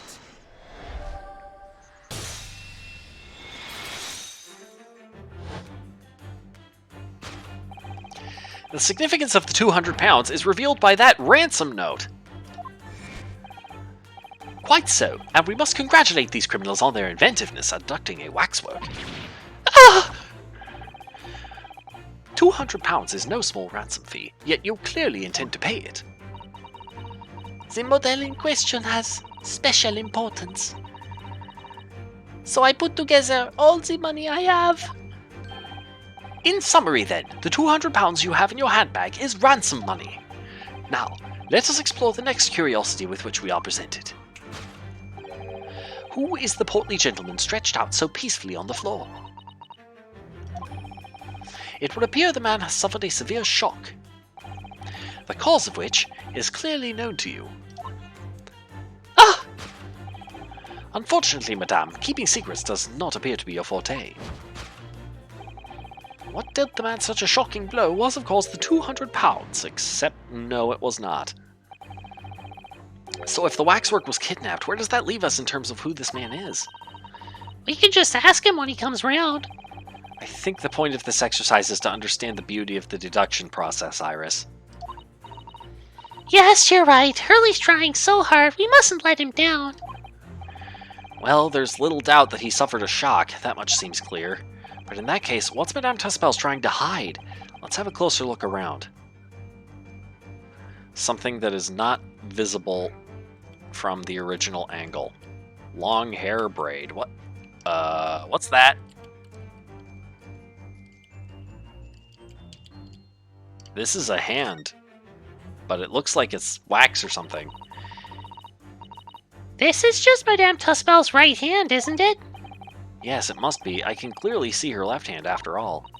Oh, but wait a minute. This is a left hand as well, look!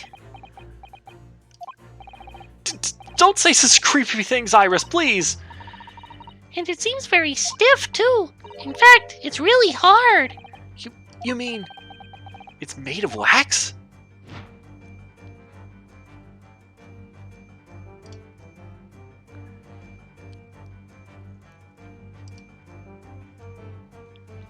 This may have fallen on him or something.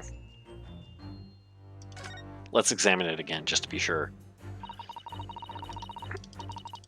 Oh, we've seen this. Yes, it must be. I can clearly see her left hand after all. Oh, but wait a minute. This is a left hand as well, look! Yeah, we've seen this. Don't say such creepy things, Iris, please.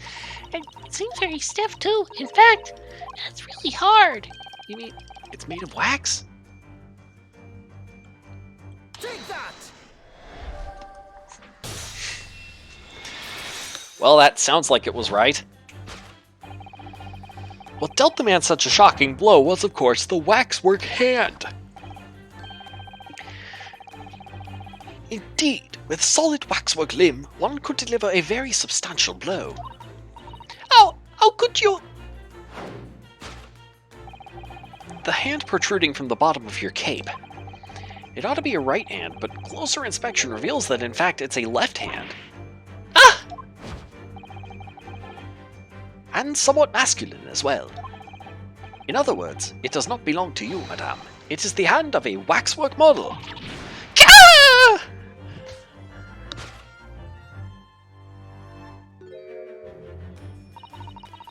Some of the visitors to my museum can be troublesome. They meddle with the exhibits and cause damage. So you mean that arm? Yes. This gentleman saw fit to try to remove it as a souvenir. No small keepsake. Like taking a whole branch of a cherry tree when you go to view the blossoms. I am afraid I had to teach the man a lesson. That doesn't sound right. You confronted the man and tried to take the arm back. And the result? The scene we see before us. He was knocked unconscious. If someone breaks your wax model, take their blood sample. Well, yeah, you can't really begrudge her for doing that. A point we may need to revisit later. But for the time being, we have our conclusion. Yes, the killer in this special exhibit has been kidnapped.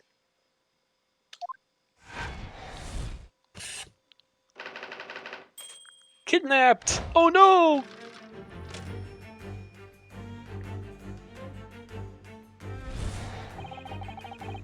As for the location, the question that arises then is what has become of the waxwork that changed hands? Let us consider that problem for a moment. You cannot possibly. What immediately strikes me about this conundrum is the young man standing over there. Oh, is it his arm? It might be his arm. Who is this fellow? To find the answer, we need only observe his neckerchief. Turn him around, find the arm socket. According to Mr. Sholmes, the Yellow Neckerchief is assigned to other policemen that some crime is underway. A way of communicating with his colleagues without revealing his identity, yes. It's a secret that's closely guarded by Scotland Yard. Then how do they know it? That Mr. Sholmes didn't hesitate to give away. Well, uncovering secrets isn't any true detective's nature, of course. Right. Anyway, judging from Madame Taspel's reaction to Mr. Sholmes' deduction, I think perhaps we might not have identified the man quite correctly.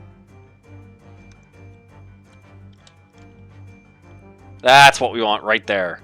The shoulder stub. What the? The man has a stub sticking out of his shoulder where his arm should be. Ah, well, that settles that then. Right. This isn't a real person at all. His entire arm's been ripped off from the shoulder down. His arm's been... Of course. That ties in with what we just found out. Take that!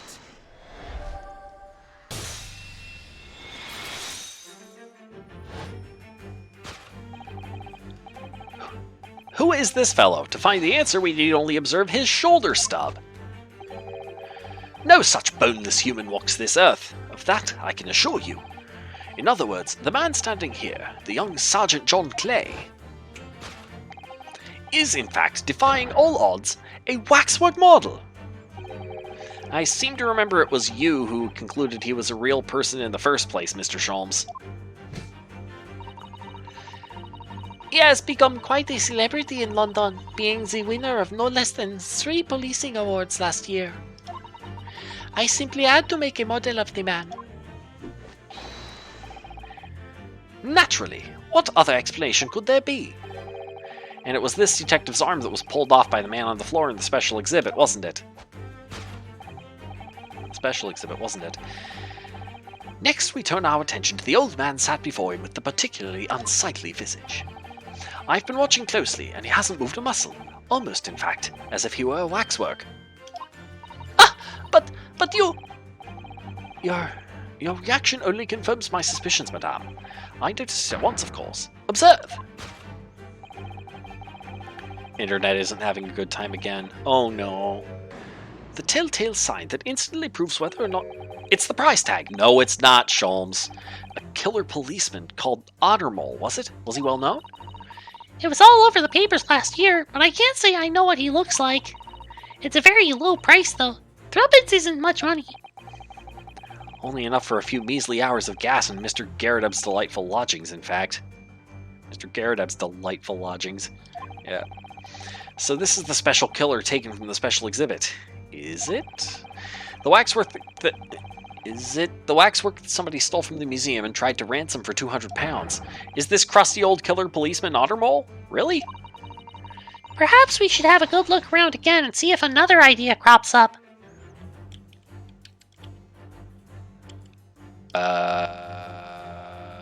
Hello. This is not a waxwork. Look at this! The old man's tapping his foot like crazy! He seems to be fast asleep, though. He's not tapping his foot consciously then? So you mean... Must be a twitch. Never mind that. The point is waxworks don't tap their feet. Or twitch. Look at his arm, too. We've seen a scarf like that somewhere else around here, haven't we?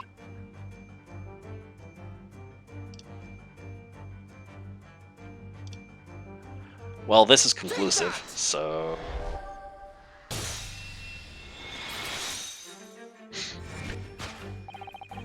The telltale sign that instantly proves whether or not this old man is a waxwork is the obvious twitch! Even the most realistic waxworks do not exhibit a twitch.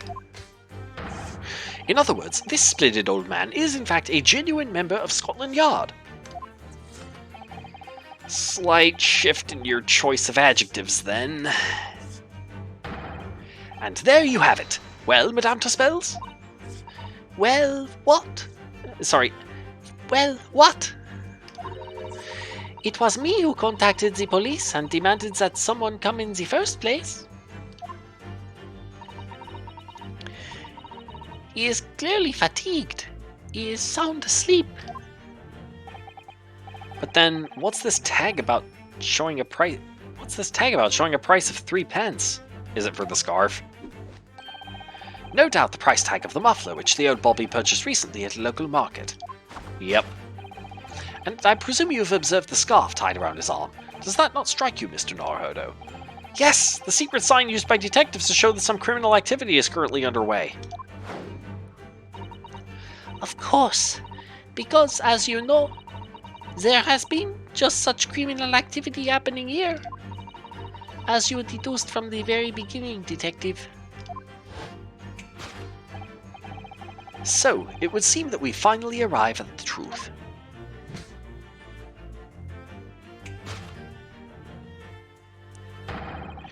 The waxwork of the especially ruthless killer from the special exhibit has been kidnapped.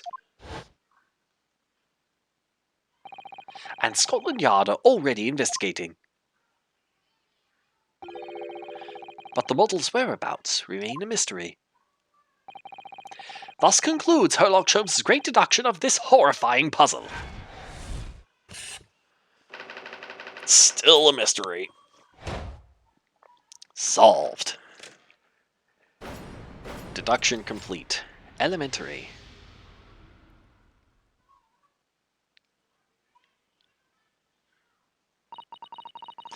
All sorts of people visit my museum here. Men and women, young and old. Sometimes they drop in just for a short time on their way back from the pub. I welcome them all. But if anyone tries to damage my exhibits, I do not take it lightly. Anyway.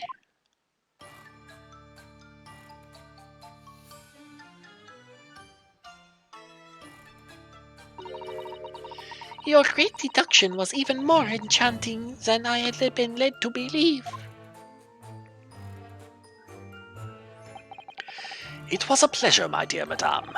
I'm gratified that you enjoyed the spectacle. And as for your rough customer, I've no doubt he'll regain consciousness shortly and return home. What concerns me more is the waxwork from the special display, if it was indeed genuinely abducted. Genuinely abducted.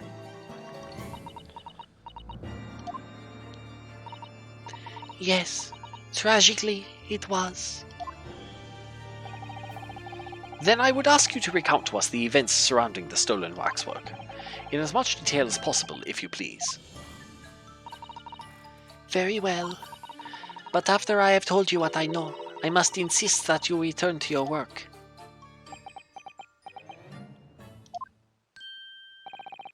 The talents of a great detective could be put to better use, I feel, but as you wish.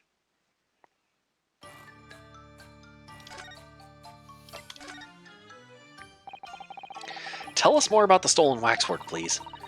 It was some days ago now when I came in here one morning. I immediately noticed that the waxwork was missing from the special exhibit here. It is your most prominent display, so that's why the curtains were closed. And I found the ransom note in its place. The culprit must have broken in during the night and taken it then. So this waxwork that was stolen, it was a model of some horrible criminal, I suppose?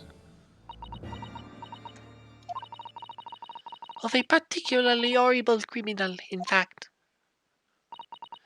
The killer who left a more profound scar on society than any other, I would say. The Professor. The Professor? I thought she was going to say Jack the Ripper. Not a name I've heard of. Were the police people or wax? Oh, so, Mr. Naruhodo, it seems the circle is complete. Sholmes had concluded that this guy was real and this guy was a wax figure. It's the opposite. This guy's wax and this guy's real.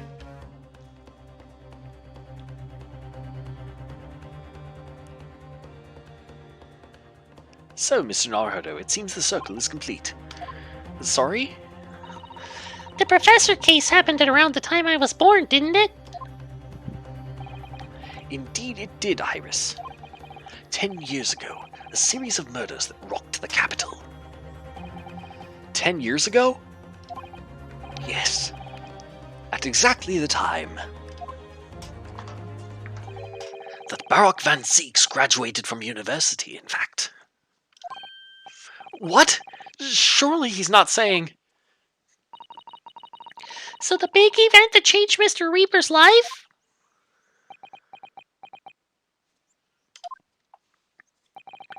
As you've surmised, it was the Professor case. Who was this Professor, then?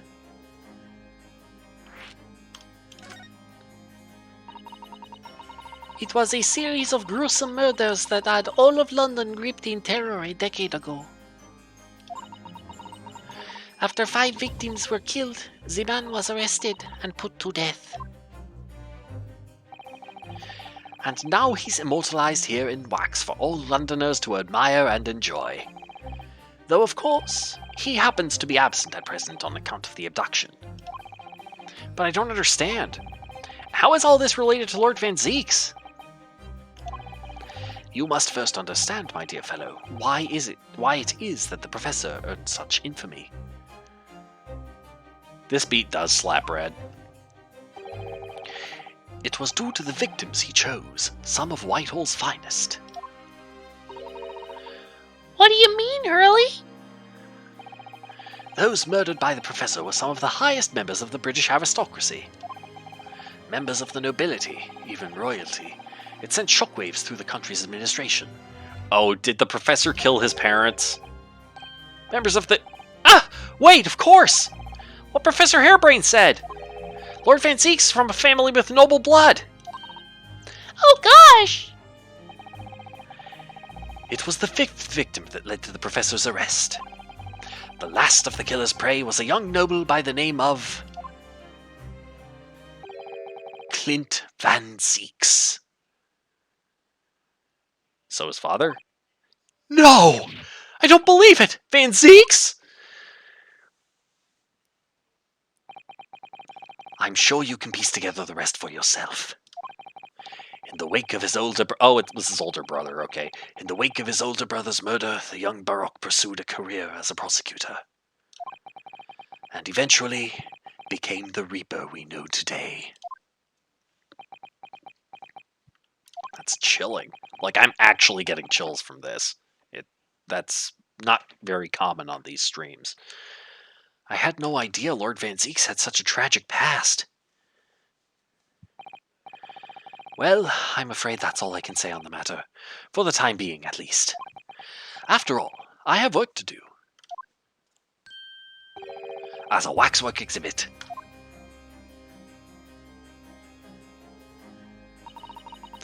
I am afraid I shall have to excuse myself as well. Oh, yes, of course. It's been a pleasure. Thank you.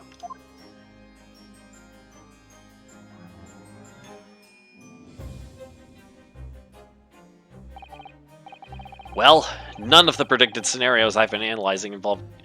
Oh, what? Well, none of the predicted scenarios I've been analyzing involved you coming to visit me here.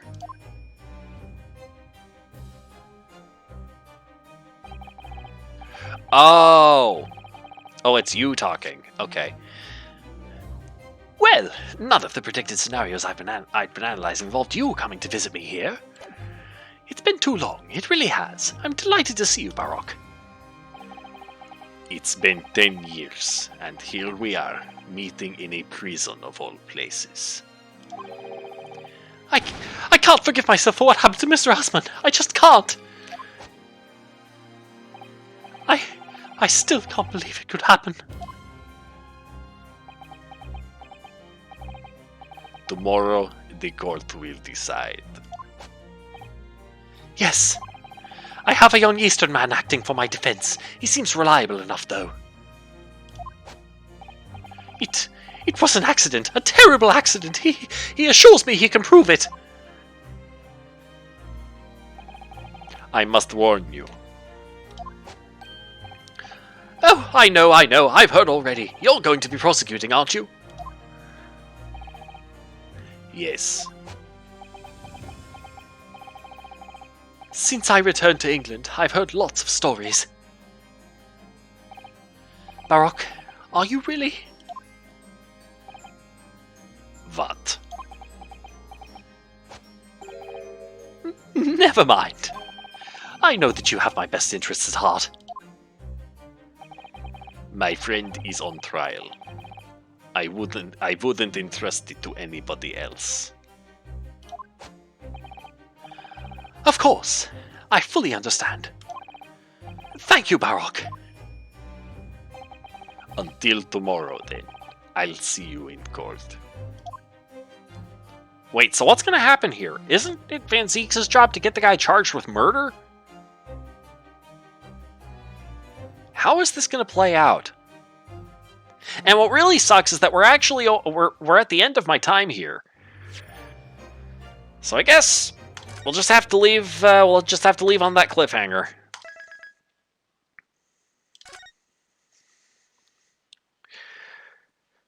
So thank you so much for watching, everyone. Make sure to smash that follow button. See, I can get it right. Perry still can't. And subscribe for emojis, mostly of Perry. Join the Discord, so when we reach the end of this, you can vote on what is next in this slot. It may be Spirit of Justice. It may be something else. There are a few different candidates. So make your voice heard. Join the Discord. Here, I'll bring up the link here now. There you go. There are also some free games and the odd event from me or from another streamer on that on that Discord. So thank you again for watching. Don't miss. I hear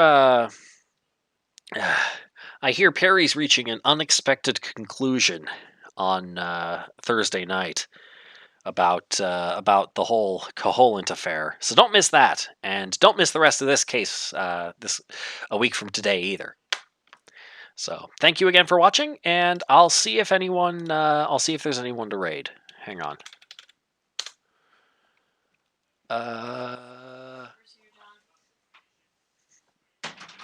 Nope. There's nobody. So I guess I'll just sign off here. Make Perry play the other.